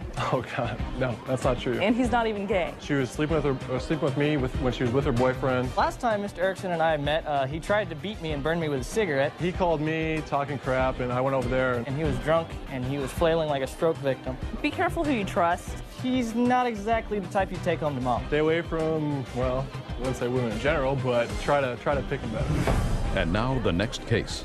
All parties in the matter of Benedict versus Campbell Peterson. Step forward, please. 22-year-old former nanny, Carrie Benedict, is suing former employers, 20-year-old Allie Campbell and her husband David Peterson for unpaid wages. Ms. Benedict, your claim is that the defendants owe you money for work that you did for them in the capacity of a nanny for their 1-year-old child. Yes, Your Honor. The defendants say that while you did, in fact, work for them for a very short period of time, your agreement was that the first week that you worked there would be a free week, which means you would not get paid for it. That's your defense. Is that right? Yes, Your Honor. Did you answer an ad that they put in the paper, or did they answer an ad that you put in the paper? I had found them on gonannies.com on the internet and responded and sent them an email regarding... So you posted your ad on gonannies.com? Is that a website? We had 2 ads posted, one on GoNannies and one on enannies.com. Okay, when did you post the ad? Back in March. Do you have a copy of it? No, I don't. Do you? No, ma'am. Do you recall what it said? It said that we were looking for a nanny for... Because that's a whole long thing. Do you remember what the ad said? Yes, Your Honor. What did it say? It had regarding their occupation and that she was a model and he was a business entrepreneur. They were an active family. They needed somebody that could be flexible in their hours and be active with their child. That it was $500 a week and that any hours worked more than 40 would be compensated. So you answered the ad? Yes, ma'am. And did you have a face-to-face meeting prior to starting work? Yes, we did have a formal interview. When was that? It was about a week before I started. Give me the date, please. I don't have the... Do you have the date? We met with her on March 22nd. Where? At our home. Okay. What are your work hours? I am a wedding consultant. I work from, depending on when the weddings are, I work for... Weddings are usually in the evening? Yes, it is. I work till about 2 a.m. And what kind of work do you do? I'm a marketing director for K Designers, so I'm a salesman, basically. And you work during the day? During the day and some evenings, because I'm on appointments, so... Fine. Who were taking care of the baby before? We had a nanny before, and she moved out of state, and so I was looking for a new one. My mom did help when she could. What was the name of the previous nanny? Carolee. How long did she work for you? She worked for us for about a month. Prior to that, who took care of the baby? My mom. So it's a fair statement that you've only had one nanny, according to you, for a month. Yes. So Carol Lee came to work for you and then moved. Yes. Is that what you're telling me? Yes. Right. You know anything about that, Miss Benedict? Yes, Your Honor, I actually do. During that interview, they had said that young girl named Carolee, she was flying from Oregon, that she had found her on GoNannies.com as well, and they wanted to have the opportunity to interview her too. And initially, they weren't going to hire me. They hired her. She was there over the weekend, and they fired her, and that's why I was called, because Allie told me that the nanny that they had from Oregon had boy issues that they were not aware of, and she went back to Oregon. So when you went for the interview on March 22nd, take your hands out of your pockets. When you went for the interview on March 22nd, you were told that they were going to interview this other girl from Oregon as well? Yes, ma'am. That's when you were told about it? Yes, ma'am. And then the other girl got the job? Yes, Your Honor. On March 22nd or March 23rd? Yes, Your Honor. When were you called to say that you got the job? I was called at 10:30 a.m. Tuesday, March 28th, and I started at 11:30 a.m. You're Miss Campbell? Yes. I want to tell you something. I don't want you to play with me. See, I can tell the difference between a made-up story and a story that has the ring of truth to it. What she just told me has the ring of truth to it. Do you understand? Yes, I do. Judge Judy continues in a moment. I hardly believe a word that comes out of your mouth, Miss Campbell. I don't think you'd know the truth if it came up and slapped you in the face. Real cases, real people. Judge Judy. Nanny Carrie Benedict claims former employers Allie Campbell and David Peterson owe for unpaid wages. The couple says Carrie was an irresponsible caretaker. Now, who worked for you between the 22nd of March and the 27th of March? We didn't have a nanny between then. I interviewed this girl from Oregon who I did not like, and she did not get the job. Well, you just told me that Carol Lee worked for you. Lee- I'm speaking. You just told me that she worked for you for a month. Yes, she did, Your Honor. Which month? She worked for me between February and March. February what? She worked for me between February 6th, and she left March 10th. And are you telling me that nobody watched your child between the 22nd of March and the 28th of March? My mom did. All right, Miss Benedict. You worked from 3/28 until what date? Your Honor, I quit April 5th. Why? Because I was disrespected and yelled at for an absolutely ridiculous reason that was not my responsibility. And when? It was that Wednesday, just that same day. Miss Campbell had called me, yelling at me that the child had stayed the night at my home, and she was yelling at me because I didn't have the baby at her home and demanded that I bring her home in a half an hour because David had a court case and that she wanted to go with him. And I said, well, there was no communication. What kind of court case did you have, David? My little girl was beat up by her, and I was going to court. It was basically protective order case, my little girl. So you had a court case? Yes. And Miss Campbell was accompanying you to the court case? Yes. Why did the baby have to be home if Miss Campbell was going with you to court? David? Well, we wouldn't bring the baby to a court case. Well, then why did she have to come home? Why did who have to come home? The baby. I think we're talking about different dates here. I'm talking about April 5th, when, according to Miss Benedict, Miss Campbell called her and said, bring the baby home because David has a court case. We have to leave. Is that the conversation? Yes, Your Honor. So my question is, why would Miss Campbell need the baby to go to your court case? Well, because if we're going to be gone for the afternoon, someone needs to be watching her, and she was supposed to have her back at 10, so we'd already arranged with her mother to take over at that point. So she needed to be with another sitter. All right, fine. So let me just understand this, so I get it straight. You're saying, see, I'm not asking her any questions. Right. I'm asking you the questions. Okay. Miss Campbell told Miss Benedict to bring the child home because you had a court case and her mother was going to come to take care of the baby so that the two of you could go to the court case. Is that correct? Correct. And you're sure about that? Well, it wasn't that she was coming to take care of her. We're going to take her to her mother's. Okay, so the two of you were going to drive her to her mother's house Before I went to court. before you went to court.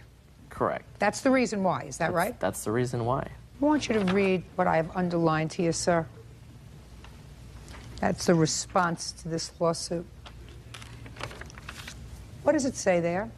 This caused Kinsey to miss a doctor's appointment. Yes, give it back to me. Okay.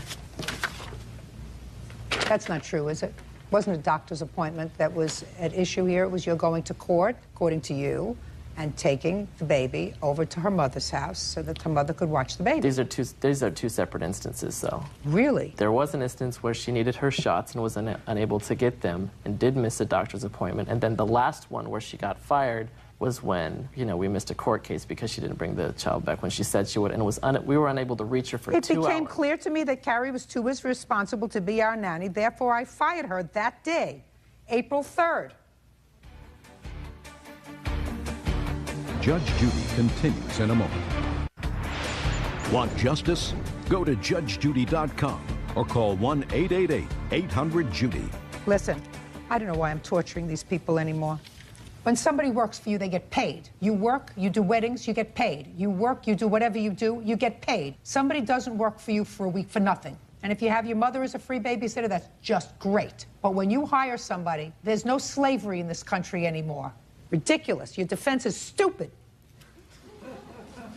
And I don't believe you about this other nanny that you had, allegedly for a month, allegedly who went back to someplace else. I hardly believe a word that comes out of your mouth, Miss Campbell. I don't think you'd know the truth if it came up and slapped you in the face. Judgment for the plaintiff in the amount of $500. That's all. Step out. Parties are excused. You may step out. Judge Judy continues in a moment. 24-year-old house builder Sean Ward and his fiancée, 24-year-old accountant Michelle Price. Donna says while visiting the couple's home, Sean assaulted her. Sean and Michelle are countersuing for filing false charges. Order. All rise. Yeah, this is case number 106 on the calendar in the matter of Ward versus Price. Ward. Parties have been sworn in, Judge. You may be seated. Mrs. Ward, the defendant is your son, and the co-defendant is his fiancée or girlfriend. Correct. You have children together, Yes, ma'am. Not together. I have a son and she has a daughter. but they live with you. Yes, ma'am. I've read your complaint very carefully, Mrs. Ward. This is your husband? Yes, ma'am. According to your complaint, you claim that your son assaulted you in his home and that his fiancée was present, and while there is no claim that she assaulted you, she did nothing to prevent it. Correct. I don't know why you're standing up as a plaintiff, just to give moral support to your wife, sir? Well, not only moral support, but I was there also because I wanted to stop the situation with my You boy. were there on the evening of this alleged Yes, I assault was. with your wife? Yes, I was. Why were you and your wife at your son's home? Okay, my wife had called my son up. She wanted to talk to him. This is through a prior conversation. She'd been trying to deal with him for a while. About what, Mrs. Ward? Go ahead. About the TV and the VCR. Tell me about the TV and the VCR. My son and his wife, Ben, were having problems. Sean had sold everything in his house. He didn't have a good job like he does now. I mean, he was doing work, piecework. Just a second. I read your complaint very carefully. Let me see if I can make this, Okay. because this is just a background to the story. Okay. Your son came to live with you for a while. Yes, ma'am. He was supposed to pay you rent, $50 a week. Right. He didn't pay you the rent. No, ma'am. I did pay. Okay. You claimed he didn't pay you the rent. And you said, when you move, you leave me the TV and the VCR for the rent.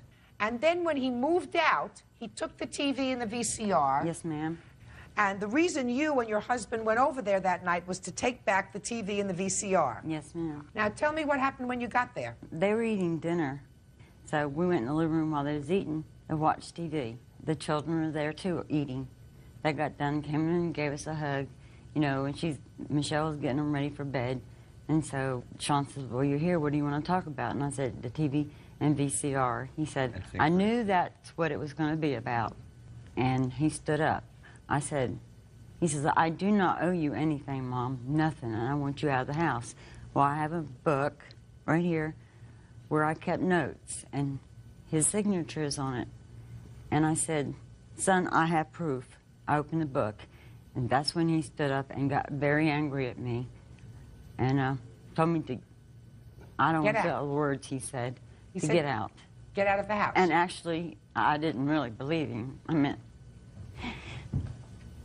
he's my baby son, and I believe in his Just a minute. words. So he told you to leave his house at least twice. Yes, ma'am. And then what happened? And I said, you're kidding, Sean. He said, I'm not kidding. Blah, blah. He said some other words. And I said, then I'll go up and get it myself. I know I can't. Look at me, how much I weigh. I knew I couldn't get it myself. Where was your husband during all this time? Can I speak? I was in the living room. So you were in the living room. So your Yes. wife was going to go upstairs and take the TV and the VCR. That's what she said she was going to do anyway. That's correct. So she started up the stairs, and what happened? Mrs. Ward. Well, as she proceeded to start upstairs, first of all, I was shocked on the whole situation, the anger he threw at his mother. As I seen this anger, I just kind of looked at him and said, you know, you shouldn't talk to your mother that way because she is your mother, irregardless, you know, what she says or does. She proceeded to go upstairs. I went with her upstairs to slow her down and said, honey, I think we might as well go ahead and leave. And she says, well, I'm not going anywhere. I'm going to stay right here till he either gives me the VCR and the TV. And at that point, he says, well, I'm going to call the sheriff. She said, well, go ahead and call the sheriff. And he just got angry at that point. He says, well, the heck with it. As I was proceeding to hold her back a little bit from proceeding upstairs, then he turned around and got angry and turned around and says, well, by God, I'll get her out. Then he jerked her off the step, holding onto the steps, threw her on his back. I told him, do not hurt your mother. He says, oh, I'm going to put her out if that's the only way I can get her out. Then I heard a big old thud in the living room, and I come running in there. She had hit the floor. I don't know if he dropped her or what happened. She was really hurt, and at that time she was speechless. She was shocked, and she says, I am going on my own. You don't need to manhandle me anymore. Incorrect. So he proceeded to pick her up by the arm, straight up, head on out the door, all the way to the car, slammed her into the car. She hit her head on the door as she went in. And at that time, he just said, this is where you're going to stay, get out of here. So that's as far as it went. Why I didn't do anything, people says, well, why didn't you get a pipe and hit him over the head? First of all, he's my son. I do love him. I love my wife both. They're trying to make a choice so quickly, and I'm not really much of a match to go jumping ahead and start doing something to my son again to his house. So there's a lot of thoughts had to go through my head. And Was your wife drinking that day? No, she was not. She had anything to drink of an alcoholic nature. Just No, make sure. She doesn't. She don't drink. She might drink a little something that wasn't alcohol. that Okay, had so anything to do with this was not alcohol related. She was in total control of her senses It was drug when she induced. came to your house. Is that right? Drug-induced, not alcohol. Judge Judy continues in a moment. That was part of the deal. Deal, Schmiel, listen to me. I gave him a place to live, Your Honor. Big deal. He's your child. And later today, The relationship was quite expensive. He gave me a promise ring. She was constantly asking for money. He promised to marry me. I felt that I was being taken advantage of, literally. real cases, real people. Judge Judy. Donna Ward says her son, Sean Ward, assaulted her while she was visiting his home. Sean says his mother was belligerent and refused to leave. You take prescription medication? Yes, ma'am, I do. Now, you have photographs of your injuries? Yes, ma'am. I'd like to see them.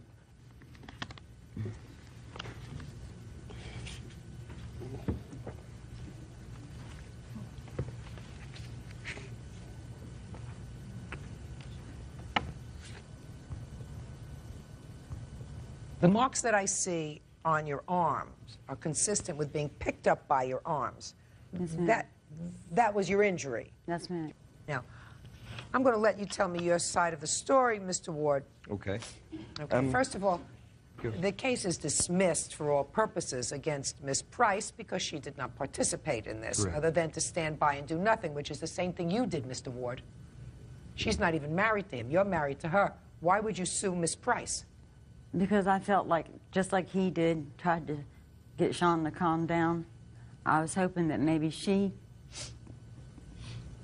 Your I don't husband know. didn't come to your defense. Why would a stranger? Not for me, for her husband. I thought maybe she would ask Sean to stop. I mean... That's all. She's not a party to this case. Okay. So, tell me your version of the events. Your mother came to get... Yes, your mother ma'am. came? My mother came to the house.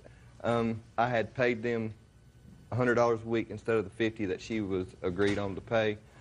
So therefore, she knew the TV was paid for. She let me take it on wheel out the house. The only reason that I had any confrontation with her at all, because both my 5- and 6-year-old kids were standing in the living room, that she had asked for them to be present. I thought maybe she had a health problem that she was getting ready to tell us about.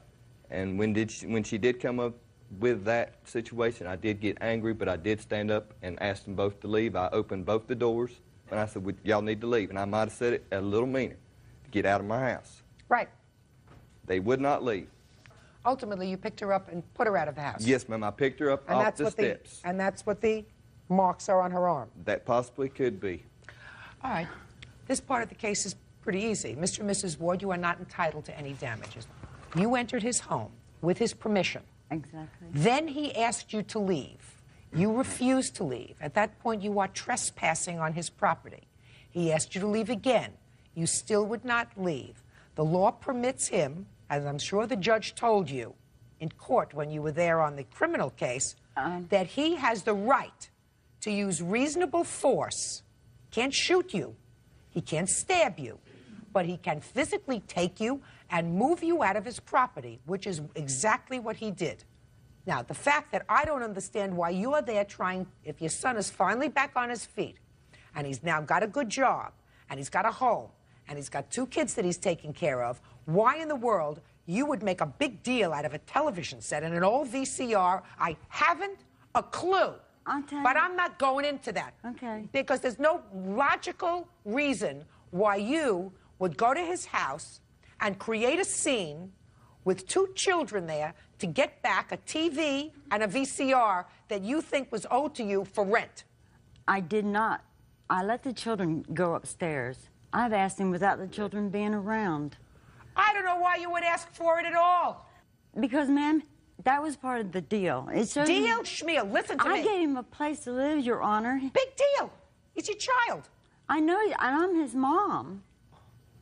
I did not want to do this. Well, you shouldn't have done it. Sean knows in his heart that he said, I believed in his word. And Mrs. Ward. Yes, ma'am. How many children do you have? I have 7. If your child has not been doing well for a while, as you said, he'd been in and out of your house, and he was finally, according to you, finally got a good job and back on his feet, what mother in her right mind would say, now I'm going to take the television set that you watch and the VCR that you watch or that the children watch in their room? There's no excuse. You could talk from today till tomorrow. I have children. I know. And for $250, you went to the house to make a scene? No, ma'am, I did not intend to make any kind of Of course scene. you did. Because No, once ma'am. he said to you, I'm here for the TV and the VCR, and he said, I don't want to talk about it now, only please started leave, then you decided to go upstairs and you said, I'm going to take it myself. That's creating a scene. I didn't think that I was very smart, Your Honor. Oh, fine. But he had Good. gotten a big, huge television, and I figured that he knew we were down. That TV would have helped us. We were down, and there was nobody helping us. Stop it. Your children aren't supposed to help you. You're supposed to help them. Real cases, real people. Judge Judy.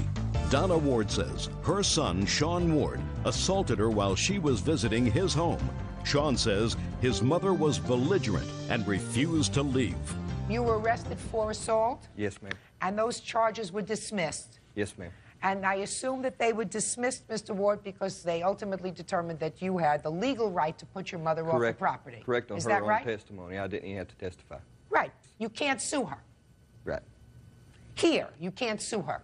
Correct. The district attorney determined that there was sufficient evidence to go to trial with because your mother had your fingerprint marks on her arms. Correct. Why she proceeded that far, I don't know, but she did. So you have no right to sue her for false arrest because you did, in fact, put your hands on her. You weren't in fear of your life from your mother. No, You weren't in fear of life, and certainly not from No, your ma'am. father because he didn't do anything. No, ma'am. I intended no harm, and due respect to you and her, I do love my mother. Only thing I have here is the bills that I had to pay, my lawyer bills, You and shouldn't have put your hands on your mother. then been out. You shouldn't have put You're your, absolutely correct, You shouldn't have ma'am. put But your hands I on was your mother. looking Pay your forward- own bills. I was looking forward Case to is my dismissed. kids. That's all. Parties are excused. You may step out. I have always believed in his word, and if you can't stand by your word, what else do you have? He's upset with the fact that he's fighting with his mother, I mean, which no person wants to be, and I just wish it would all be over with. I would like us to be a family. I don't know if that's possible. What I wanted was just my name to be cleared, and that happened. So I'm very happy about it. And now the next case. All parties in the matter of Brown versus Valero. Step forward, please. Home health care provider Greg Brown is suing his ex-fiancée, insurance claims assistant Christina Valero, for an unpaid loan. Christina says Greg forgave the loan when they began dating. Mr. Brown, you claim a loan to the defendant. Yes, ma'am. When she was in some financial difficulty. Yes, ma'am. The loan was for rent. The loan was for, I think, $2,300. Yes, ma'am. You were paid back $200 from a relative of hers. Yes, ma'am. With an outstanding balance of $2,100. Yes, ma'am. However, she says that you forgave that loan after you started dating. Is that what your defense is? Yes, Your Honor. Okay. When did you meet her, Mr. Brown? Early September. Of what year? 2001, ma'am. And when did you make this loan for the rent, and under what circumstances? She came to me, she gave me a phone call and said that she was going to be thrown out of her apartment. I gave her the loan under the conditions that she would sign an IOU and pay me back. Can I see it, please? I assume that's the piece of paper you have. Yes, ma'am. Your Honor, I typed that letter, and I wasn't speaking to you. Sorry. Go ahead. Well, as we persisted on our friendship, grew into a relationship. The relationship was quite expensive. She was constantly asking for money. $100 here, $100 there. I felt that I was being taken advantage of, literally. So she had told me that she was going to a dinner party with her company in Santa Rosa, and she was supposed to come back that night. When was that, sir? That was September 28th, I believe. Still during the month of September? Yes, yes. She refused to come back because she said she fell asleep in her car and was there all night. Well, I'm not exactly a fool, so I figured that she was doing something she wasn't supposed to do. At that time, I figured her irresponsibility to the relationship was not what I was looking for, so I dismissed it. So you terminated the relationship? Yes, I did. Okay, and you asked her back for the money? Yes, I did. Okay, I'll hear from you, Miss Valero. we started as friends, and I was in a financial difficulty at that time, and he offered that he would help us. Who's us? My daughter, my sister-in-law here, my son. Go ahead. I even typed a promissory note thinking that I would really pay him. And then he said, we went out to dinner, and he said he's interested in me. And we started dating, and then he gave me a promise ring, which is this. All in the month of September? Yes. Go ahead, keep going. And then on my birthday, he gave me this. When's your birthday? December. Now we're jumping to December. Mm-hmm. Yeah. Well, the whole month of November, we were fine. Then we broke up for maybe 2-3 weeks because of that incident that I went out with my friends. Could you get to your defense, please? I'm really anxious. There's none. He promised to marry me. He asked me to marry him. Yes. When did he ask you to marry him? Like November. And what did you say? And I said, okay, we'll if our relationship is going good, I'm waiting for the defense. Please. Finally, shh. Finally, all of a sudden, he told me that his mother died. I tried calling him and calling him. I'm getting weak. Would you tell me what your defense is, madam? There is no defense. He disappeared on me. Yes. And he told me that when we're together, the loan is gone. He said if the relationship gets that deeper, you don't have to pay me back the money. Yes. So it didn't get that deep. So you have to pay him back the money. What is so hard to understand? Yes, Your Honor, it got deeper because we tried looking for a house, and we were talking about marriage. So? He even put away an engagement ring for me. It sounds like he was a very nice man. He's not asking you for the jewelry back. He is. No, he isn't. Not in this lawsuit. Yes, he told my sister-in-law here. He's not asking for it. Listen, this is his one shot at a lawsuit. He's not asking for the jewelry back. He knows that was a gift. That's right. He knows he can't get the jewelry back. Jewelry that looks very nice on you, and I'm sure you enjoy wearing. This was a loan. And if he forgave the loan, what you do is you say, if you forgive the loan, Greg, if you forgive the loan, could I have the IOU back that I signed and I typed, and I'd like to rip... 25-year-old student Katara Stewart for the cost of her wedding dress, her engagement ring setting, and an unpaid loan. Order. All rise. Your Honor, this is case number 196 on the calendar in the matter of Kleiser versus Stewart. Parties have been sworn in, Judge. You may be seated. Folks, have seats. Thanks, Bert. Mm-hmm. Mr. Kleiser, you and the defendant were engaged to be married. The wedding was called off because Miss Stewart had a change of heart, I gather. And you want certain things returned, a loan that you allegedly made to her, a wedding dress that was purchased, I assume, with your money, and the setting for her engagement ring, because you had a diamond that she previously owned set by a jeweler. I assume she still has the ring. That's correct. All right, let's deal with simple things first.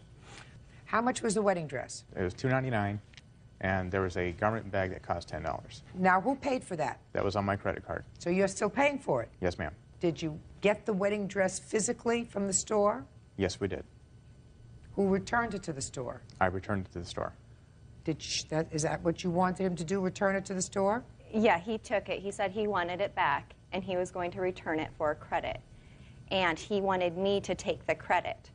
But that sounds right. I didn't return it. He took it back. Well, what were you going to do with it? I wasn't going to do anything with it. I wanted him to take it back. Fine, then you have to pay for it. The wedding dress is your responsibility. If you changed your mind, there is certainly, if he had gotten it to...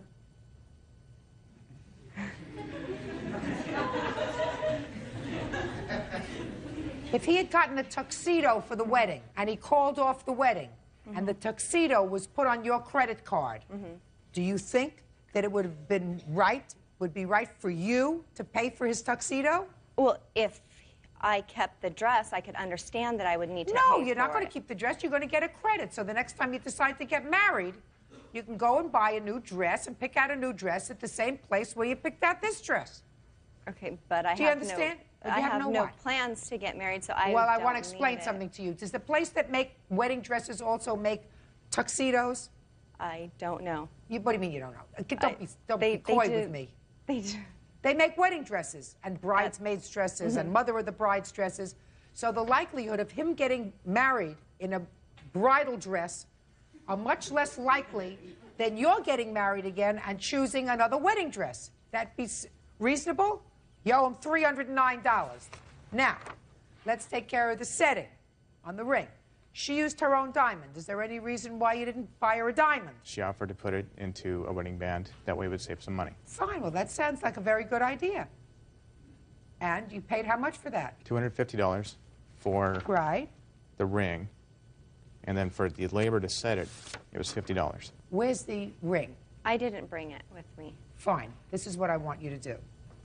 Take the diamond out of the ring and give him back the gold in 5 days. You owe him $309.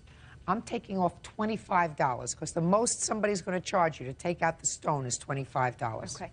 Now, so then do I get that credit for the bridal store, the $300 credit? Oh, yeah, he's going to give you the credit. You understand that? Yes, ma'am.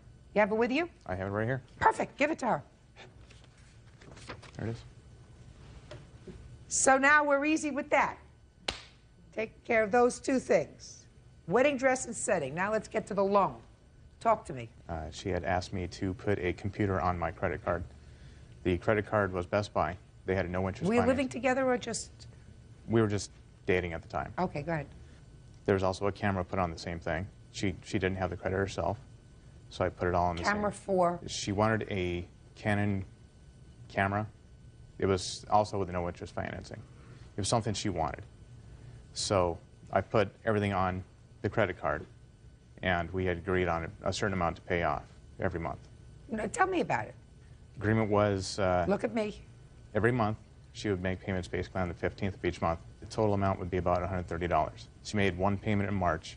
Everything sort of happened with the wedding being called off, and that sort of put an end to all that, and then she decided that everything was just basically a gift. Now, you see how quiet you've been? Let's hear about the computer. Okay, the computer, I had a little laptop computer that wasn't compatible with any of the printers because the UB... Don't tell me about computers and things that they exchange back and forth. I don't understand that. He had said that I should get a new computer, and I told him I couldn't afford a new computer. I was going to school.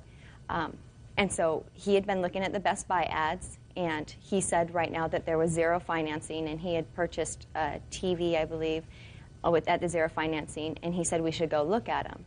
And so we went and looked at them, and they were, they had good deals on them, but I couldn't afford it, and he knew that.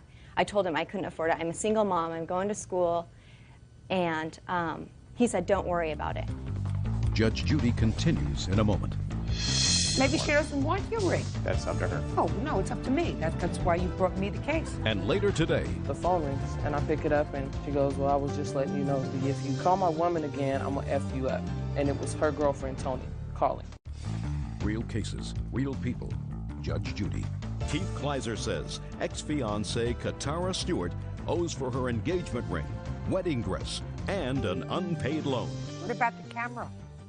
I needed a camera for a photography class that we were doing, and he had brought that home to his house and gave it to me as a gift. He handed it in the box, and he said, he gave it to me and said, have fun with this. Did you pick out the camera? No, I was not with him when he got the camera. He brought it. I was waiting at his house. Now, what's this $118 payment that you made to him? That was actually for insurance, because I was borrowing his car, and I told him that I would make the insurance payment, and that was an insurance payment.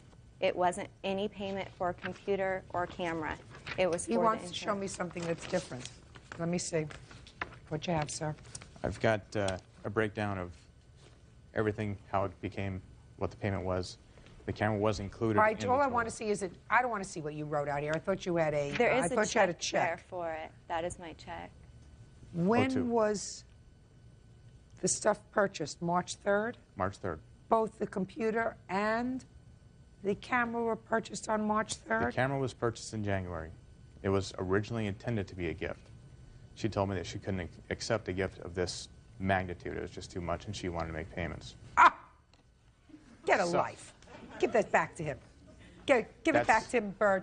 Just cooked his own goose. All right, so the camera was in January, and it was originally purchased as a gift, but then she said, I can't take it because it's too expensive to give. Is that what you're telling me? That is correct. Sir, get a life.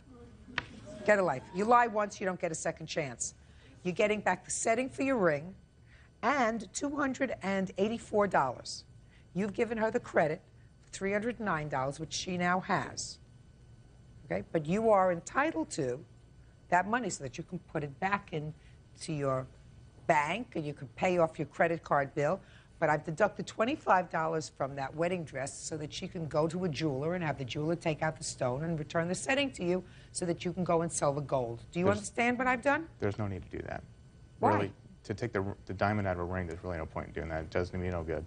Well, what did you want? You're not entitled to have her pay you for it.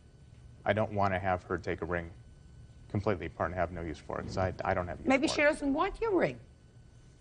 That's up to her. Oh, no, it's up to me. That's why you brought me the case. That's up to So you. you're going to get $284.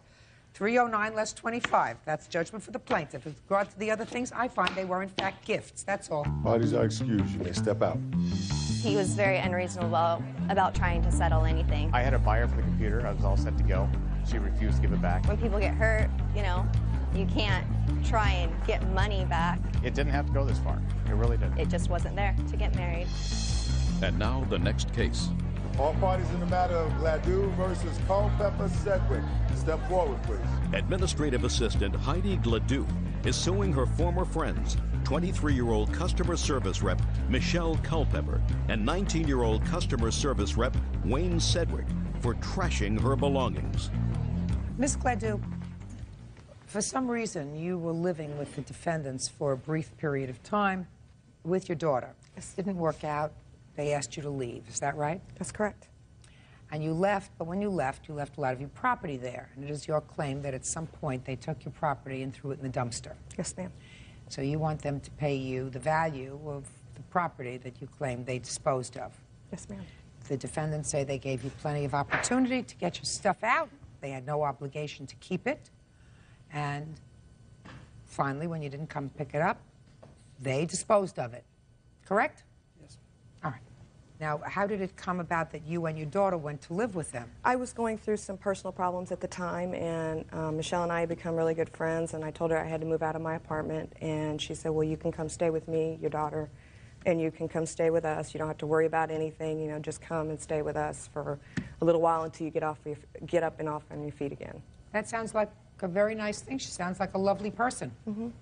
And so when did you move in with them? It was the first weekend of July. Okay. You moved with your daughter. Did you come with any furniture or just your personality? Everything that I owned that was in my two-bedroom apartment went with me. I had told Michelle beforehand. You mean she had no furniture? Well, she had furniture in her house too, but we had one of the rooms of the apartment that she was staying at, so most of my stuff went in there, and then in the kitchen where they did not have a table and stuff, that's where my couch went. They're really nice people. Okay, what happened? There was a misunderstanding one day where we were, according to Michelle, inconsiderate of her feelings. Like? Well, her mom was missing one morning, and nobody could find her. And Wayne, Lois, and I were sitting in the living room. And Who's to kind of Wayne? lighten the mood... Who's Wayne? Wayne is the other defendant. To lighten the mood, Wayne and I decided to tell Lois about this incident the night before that Michelle had bent over to pick up something and kind of fell, and we were kind of laughing about it. And she felt that we were being insensitive to the fact that her mother was missing. So? She asked us to leave, that we could stay the weekend if we needed to, and that she wanted us out. Go ahead. I told her that I was currently on unemployment at the time, so I was waiting for my unemployment check to come to me. I told her I needed some time, and she said that was no problem. Okay. On the 16th, I received my unemployment check in the mail. I went and I got a U-Haul truck and I got my storage area, which I have all receipts for. I told her that I would be there the following morning at 11:30, that if anything should change by that, I would give her a call. Unfortunately, that morning, my mother was admitted for pneumonia in the hospital, which I have documentation of, and I did not get out of that out of the hospital until about 2 o'clock in the afternoon. I called her at work at about 3:30 and told her what was going on and that I would be there tomorrow at 11:30, and she said, fine. About an hour later, she called me back and said that her and Wayne had something to do and that they wouldn't be back at the apartment until around 1:30. So I told her, fine, I'll be there between 1 and 1:30. So as far as I was concerned... On the 18th? On the 18th, that I would be there between 1 and 1:30. On the morning of the 18th at around 9:30, I received a voicemail message from the defendant, which I have a copy of on tape. So, and which said? Pretty much said that her mother had received 3 more threatening phone calls, her apartment manager received 4, and that I could get all my stuff out of the effing dumpster. Okay. Now who's going to speak? I will. Good, thank you. When everything happened where I asked them to leave, it was just like she said, you know, the thing happened with my mother there in the living room joking around. And I let them know that they had 1 week, exactly 7 days, to get them and their property out of my house. Okay. They left that day and came back, I believe, 2 days later and grabbed some clothes and stuff. After the week was up was when I started calling Heidi. Because she had called, and it was like, one day she told me, you know, oh, well, I'm waiting to get my check, and it didn't come, and da-da-da-da-da. And then I ended up having to, I was at my mom's for something. I can't remember exactly why, but the phone rings, and I pick it up, and the lady on the phone asked if I was Michelle's mother. And I said yes, because I didn't know who it was. So I just kind of went, yeah, who is this? And she goes, well, I was just letting you know, B, if you call my woman again. I don't understand. If I was letting you know, if you call my woman again, I'm going to F you up. And it was her girlfriend calling. I'd already had problems with it before, and I did know the voice when I heard it.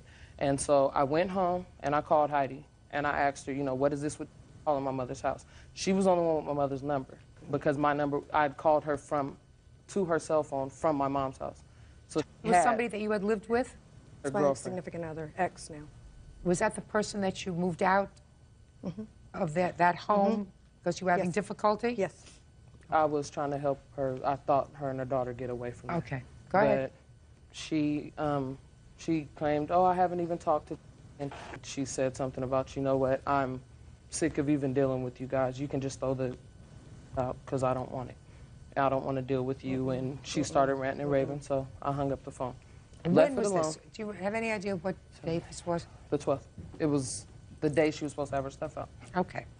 And what happened next? The next morning, she called saying that she still hadn't gotten her check and da-da-da-da. And I was like, okay, last night you were screaming you didn't even want the stuff, and then today you called me calm, telling me that as soon as you get your check, you'll be there and all this stuff. So I left it alone. I was like, fine, just come get it when you can. When she still didn't come get it, there was 2 other phone calls where she had ran it. I don't want it, and I don't want to deal with you, and you guys can this and that, and just yelling. And so I left it alone. I ended up where I came home on the 16th or the 17th, I can't remember, and Wayne told me to check the machine because there was someone on the machine and he wasn't sure if it was Heidi or her girlfriend. Well, on the machine, it was a message from her saying, you know what, F you guys, I don't want to deal with you, I don't want to see you, throw this stuff out because I don't want it. And she repeated herself about 3 or 4 times. And Do I you know have she that was- message? I erased it because I didn't think it was going to come to all this. Honestly, when I listened to the message, I wasn't going to throw it away. It was later on on the 17th, I was at work and my mother called me. She said someone was calling her house threatening her. I asked her to look at her caller ID. She looked at it and she recited her cell phone number to me. So I called my play sister, a friend of mine, and I told her I'm leaving work early. You know what? I'm not going to have my mom being threatened. Let's just get her stuff out of my house. I've given her more than enough time. This was now the 17th of July. I told her on the 5th she had basically 5 days. So I didn't, it was like I felt I'd given her enough time. She had, on 3 or 4 different occasions, said she'd come get it, then she'd say she didn't want it. So I didn't want to play with her anymore. I didn't want my family threatened like that. So my friend came over, I left work early, we threw her stuff out. You think she had all this aggravation before you and your daughter moved in? I do. I think You she had do? it planned personally. Had what plan? Had to plan to throw some of my stuff away because I had told her before I moved in that I would get a storage area for No, my no, no, belongings. Miss Gladys, listen, that doesn't, just think it through. You think she invited you into her home for the purpose of throwing away your stuff? I don't think for throwing away. I don't think she threw away. I had a $2,000 entertainment center. I had a 27-color-inch TV. I don't know anybody that would leave that stuff at their place. I had a bed. Just a I had second. 2 beds there. Just a second. Would you call Salvation Army? I was going to until the threat to my mom was made. Miss Gladys, bottom line, she has no responsibility to keep your stuff in the house. Right, but we had a verbal agreement for me I to did pick it not. up. She Not told me according that to I her. could, Sorry. you know, she told me that I could keep my stuff there. I told her I was waiting for my check to come in the mail. Unfortunately, EDD took 10 days to get me my check. She's not responsible for your bad fortune. My question to you is, do you think she had this grief in her life with threats to her mother? I do think threats she to the had grief, but I was not responsible for those threats, ma'am. You were... I can't control somebody else who I'm not with. I But haven't she was been riding with in her. a car with when she was supposedly broke up with her. No, I was not. I mean, if I was doing it, I had to get my mother's number from her. She couldn't have because I don't keep phone numbers on my phone. Whatever, she had problems. She was trying to do the right thing. Miss Gladys, she is under no obligation to keep your property. She's not your mother. She's I never not said she was. She was supposed she's to be not- a friend, and she friends was don't a do fr- that. She was a friend. A friend throws your stuff away when you have a verbal agreement to be there at 11:30 in the morning. I've said it, Miss Gladys. That's all. Your case is dismissed. That's all. Parties are excused. You may step out. It's just sad. We lost everything. We don't have a thing left of our...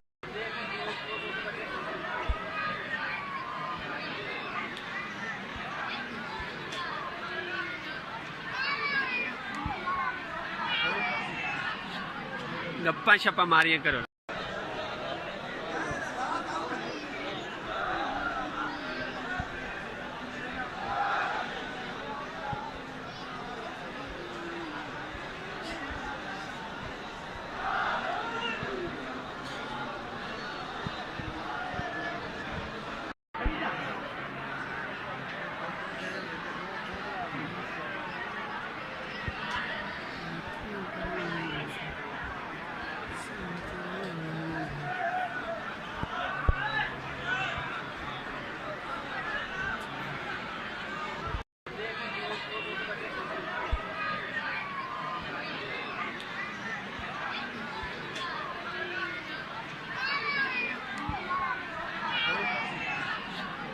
गप्पा शप्पा मारिया करो।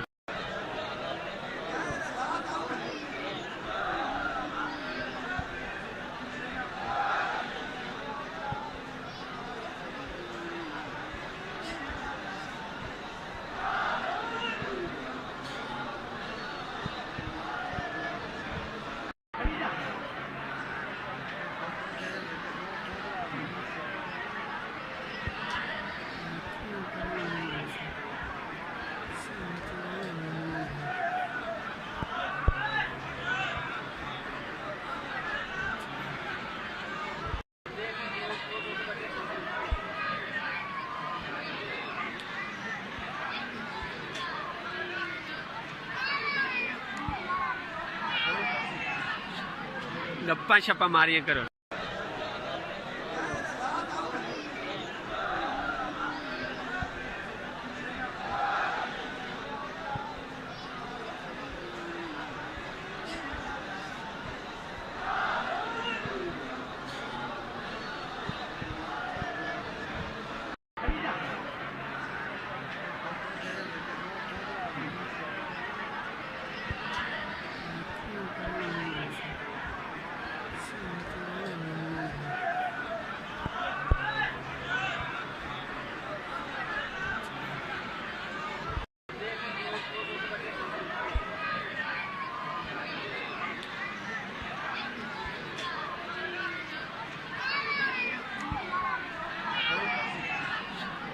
गप्पा शप्पा मारिया करो।